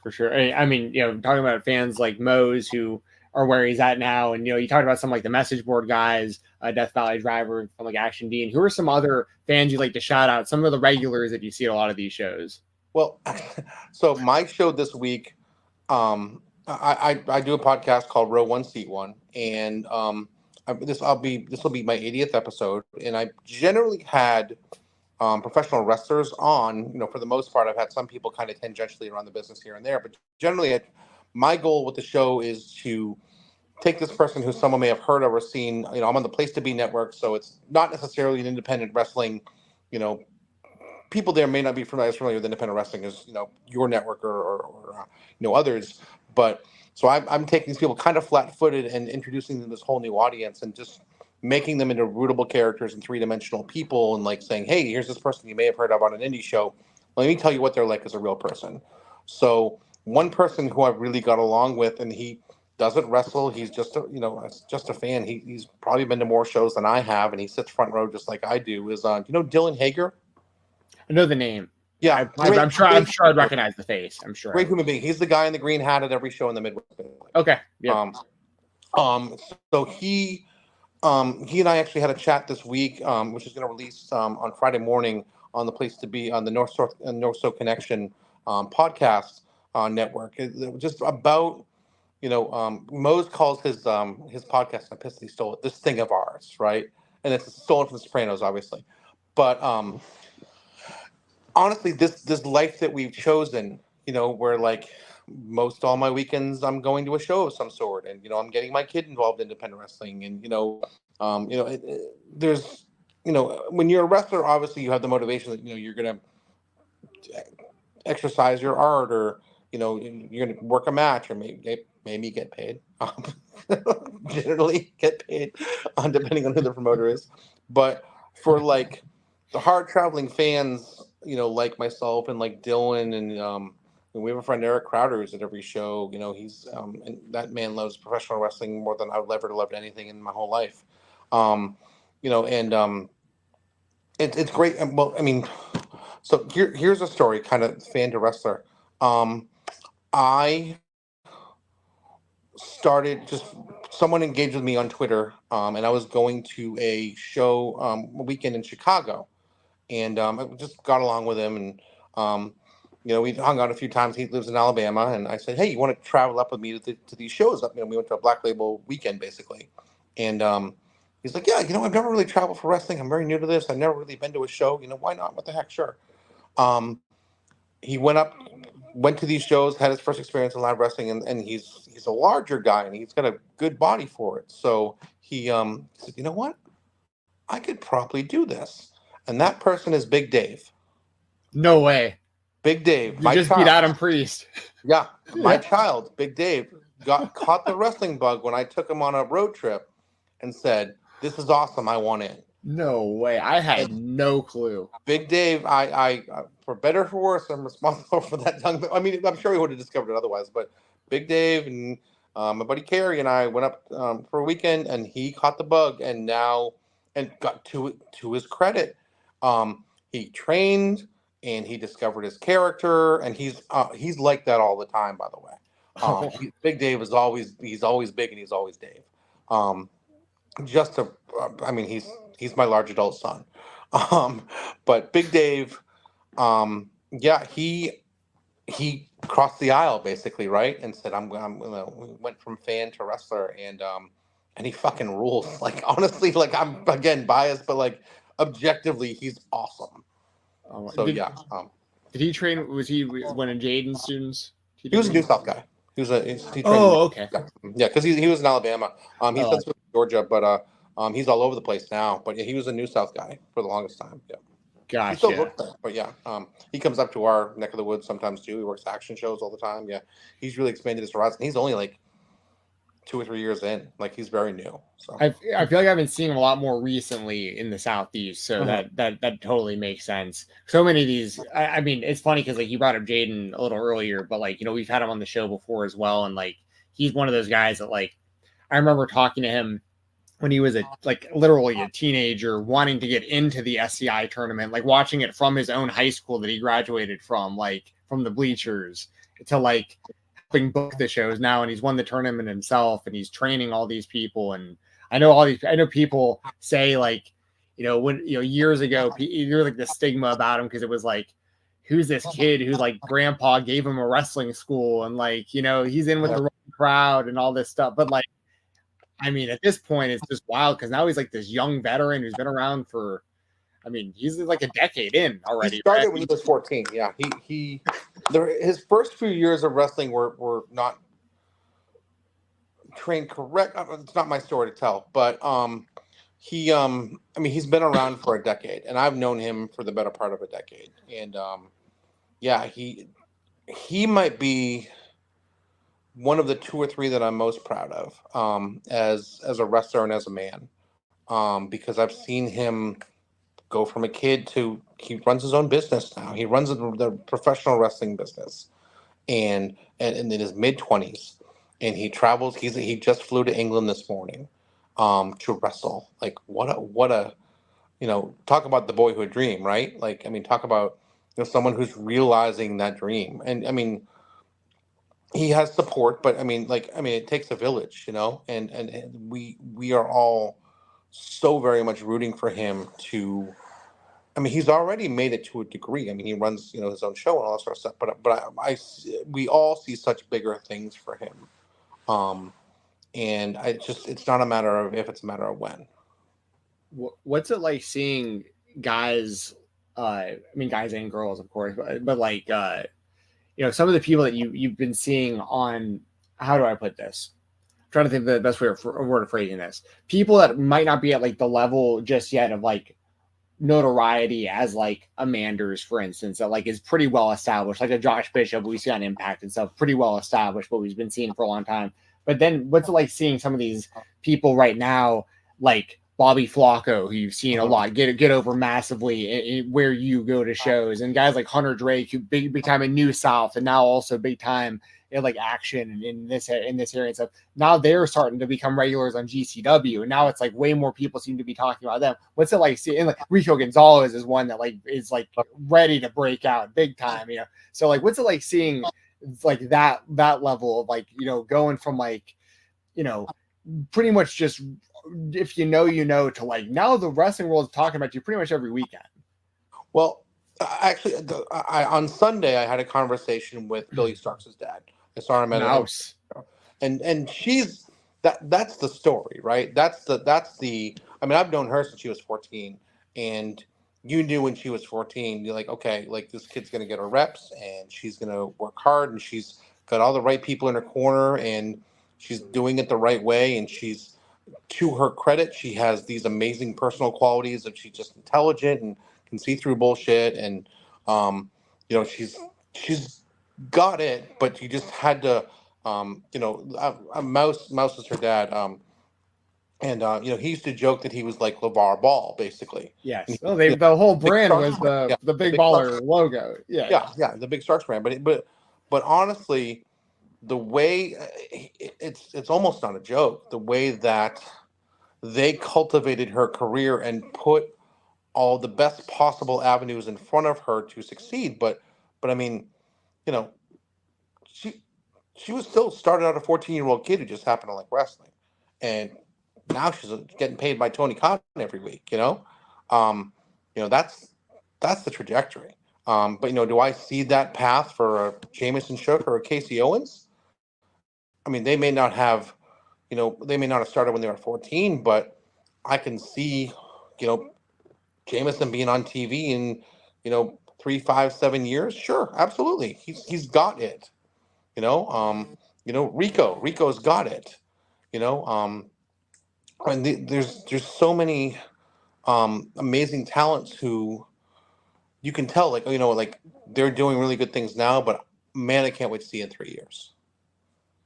Yeah, absolutely. Last, I can literally I could do this for hours with you and just talk about.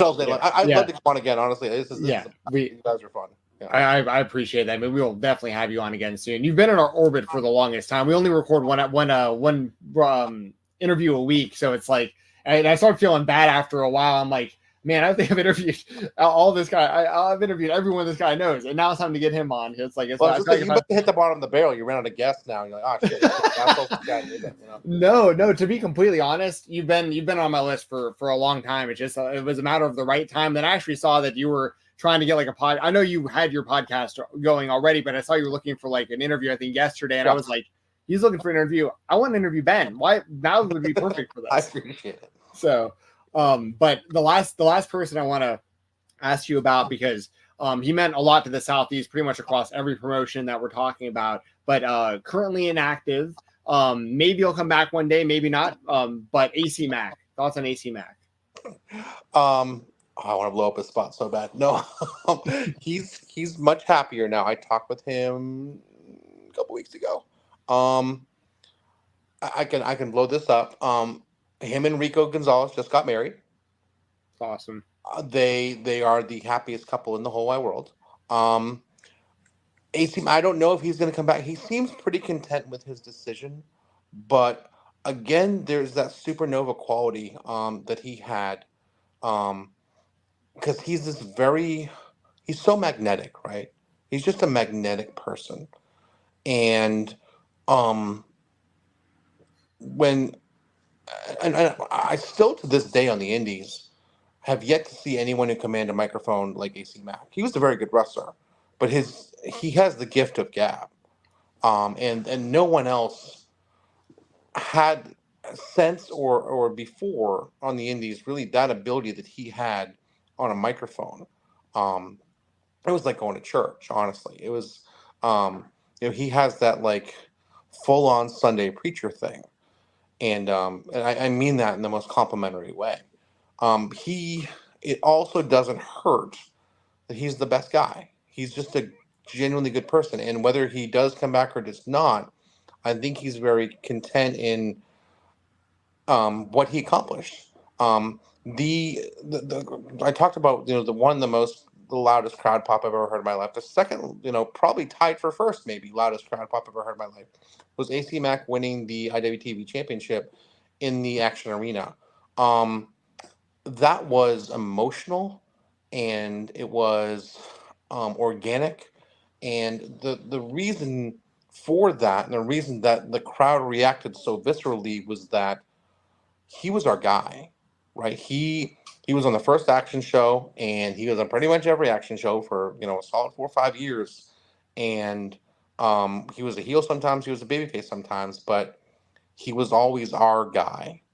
And every region has their guy or girl, someone that they've invested in. Every hometown has their hometown hero, and he just happened to be ours for a very long time.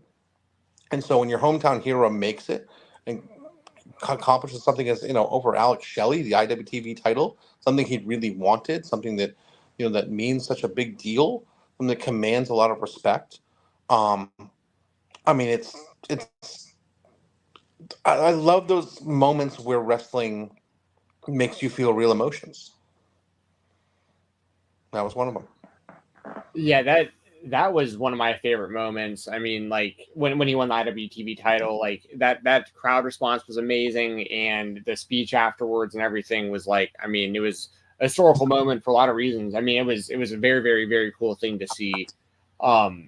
And yeah, man, like one thing we were both robbed of as fans, and that people may not know about or may have forgotten that follow the Southeast indie scene is, like, we were at a point, it had to have been either like late 2019 or like early 2020. I remember we were at a point where like AC Mack was the Action champion and the Bone Storm champion for SUP, and then COVID happened and totally screwed up the plans for what was going to be this whole Action versus SUP arc. Like, clearly that was going to be going on. Brett Eisen probably chasing the title back and everything, and just we were so robbed of that. Like, that was that COVID and the pandemic and all that was obviously terrible for a lot of reasons, but as like a wrestling fan, that's one thing that I always look back on and I'm like, man, I hate that happened, because I was so heavily invested in like AC Mack getting his comeuppance, but it was so cool because the dynamic was he was a baby face for Action and he was a heel for SUP. Yep. So, and I'm close to all the people who were involved in the creative and in all those promotions, and man, they had really big plans for that. And COVID took a lot, obviously COVID, on a global scale. But, in our little wrestling bubble and stuff like that, you go back and think like, this person had momentum, or this person, was going here, or this person, missed these years, from performing in front of a crowd or something like that. We're going to look back on this such a weird time in every possible genre and subculture and way, because it greatly affected everyone's life in such a significant way. Yeah. Well, Ben, I appreciate your time. The last thing we ask everybody who comes on here: what is the coolest thing in your room? It's sitting right behind me. Might be one piece of wrestling merch that I'd always wanted and would have paid any price for. And Staff Pages, Silvermore, actually designed it and reprinted it basically. And really the only piece of wrestling merch that has ever really mattered. The Tommy Rich Italian flag. I'm sorry, Tommy Rich Italian flag with his big mug in the middle. I am extremely Italian, and I loved the FBI so freaking much. I was explaining it to a coworker of mine today, and he's just like, "So were they Italian?" I said, "No, they sure weren't." J.T. Smith was African American. Tommy Rich was from Atlanta. Tracy Smothers was from Tennessee, and they used to say he was from Atlanta, Italy, and Nashville, Italy, and it got me every time. Oh man, I absolutely love it. Well, Ben, plug anything, plug your podcast, where to find you, all that good stuff. On the North South Connection podcast network, I'm about to drop episode 80 of Row 1, Seat 1. My joke is that if there is a prominent professional wrestler east of the Mississippi over the last 5 years, I probably interviewed them. I was a sports journalist for 15 years, so I try to, I don't know if you'll get this reference, I try to conduct the show like up close with Roy Firestone. Like from the 90s, like it's like a hard-hitting interview show. Like like my goal is to really like take this person that you're familiar with on the indies and like really show the world what they're like as a person, and what their upbringing, why they fell in love with the sport, and why they do what they do, and who they are kind of behind the curtain. So like I said, we're 80 episodes in now. I'll my 80th episode drops on Friday. It's part of the Place to Be family. It's the North South Connection Network. I'm part of their feed, so I'm their show every other Friday, and love doing that. And if you see me at a show, come say hi, give me a hug. I'm a big hugger. Chris Zellner used to joke that the reason they have intermission at wrestling shows is that I need to hug everyone in the audience and backstage. So, But yeah, just come say hi if you see me at a show, especially in the Southeast. Chances are I will probably be at them, all of them. So yeah, come say hi. Seriously, I'm always be a friendly face. So. Well, an idea that you gave me during this interview that maybe one day could happen. I think it'd be very interesting. You know, obviously IWTV does the Life of series where they follow around pro wrestlers, and it's very reminiscent of like MTV True Light from back in the day. It reminds me a lot of kind of that vibe. I think it'd be fascinating to like give you a camera as like a fan who travels show to show and just see what that's like a fan that the wrestlers, know as well, you got good rapport. So like, I think there'd be a lot of really cool footage that you can maybe get. John Filipavage, who was the documentarian behind Barbed Wire City and is one of my dearest friends in the whole wide world. We had an hour and a half long conversation Sunday night while I was driving up to Knoxville, and I might have got 10 words in it. I love you, Johnny. He actually just stopped production of The Life of, but I used to call him about once a month, and I'd be like, "Hey, this is really good. You know who'd be even better? Me." That's a good idea. But I never got the GoPro. Kind of sad that it ended without me getting it, because I think of my life and my dating travails and my parenting and all that. My life is just one big bit. I think it would be interesting to chronicle that, but I don't think it's in the cards, unfortunately. So. Well, Ben, once again, I appreciate you coming on here, man. Anyone who wants to support Ben, support his podcast, follow him. We got the links in the description below. So do your thing, follow Ben. And Ben, once again, thanks for joining me, man. This has been a long time coming. So absolutely, man. This is a blast. Absolute blast. Anytime, my friend. Thank you so much. Awesome. Thanks again. We will be right back on the Spotlight. Big thanks to Ben, aka Boston Nuka, for joining us. We appreciate him. Again, if you're a fan of independent wrestling, you got to check him out. He will teach you about the world of independent wrestling. If you're looking to get into it, or you're looking to keep up on some certain wrestlers, Ben has probably seen them live and probably has some type of rapport with them, and can teach you some things to help you get in from the ground floor when it comes to independent wrestling. I'm going to wrap very quickly here because they are continuing to do work on my basement and I don't need the banging going around. We appreciate everybody who has tuned in. We appreciate the love and support. Everyone, enjoy your weekend. Leave us a 5-star review on iTunes. Head over to fightfuloverbook.com. We got a bunch of shows going on over there. In the Weeds every Monday, Wednesday, Friday, 10 a.m. Eastern. Coexisting with Rob and Maggie every Friday at 3 p.m. Eastern. And Wrestling Made Me Cry with Auntie Collins and Kylie every Sunday at noon Eastern. We appreciate everybody. Enjoy your weekend. Enjoy the wrestling. If you're watching AEW All Out, should be a great show. Bye, everyone.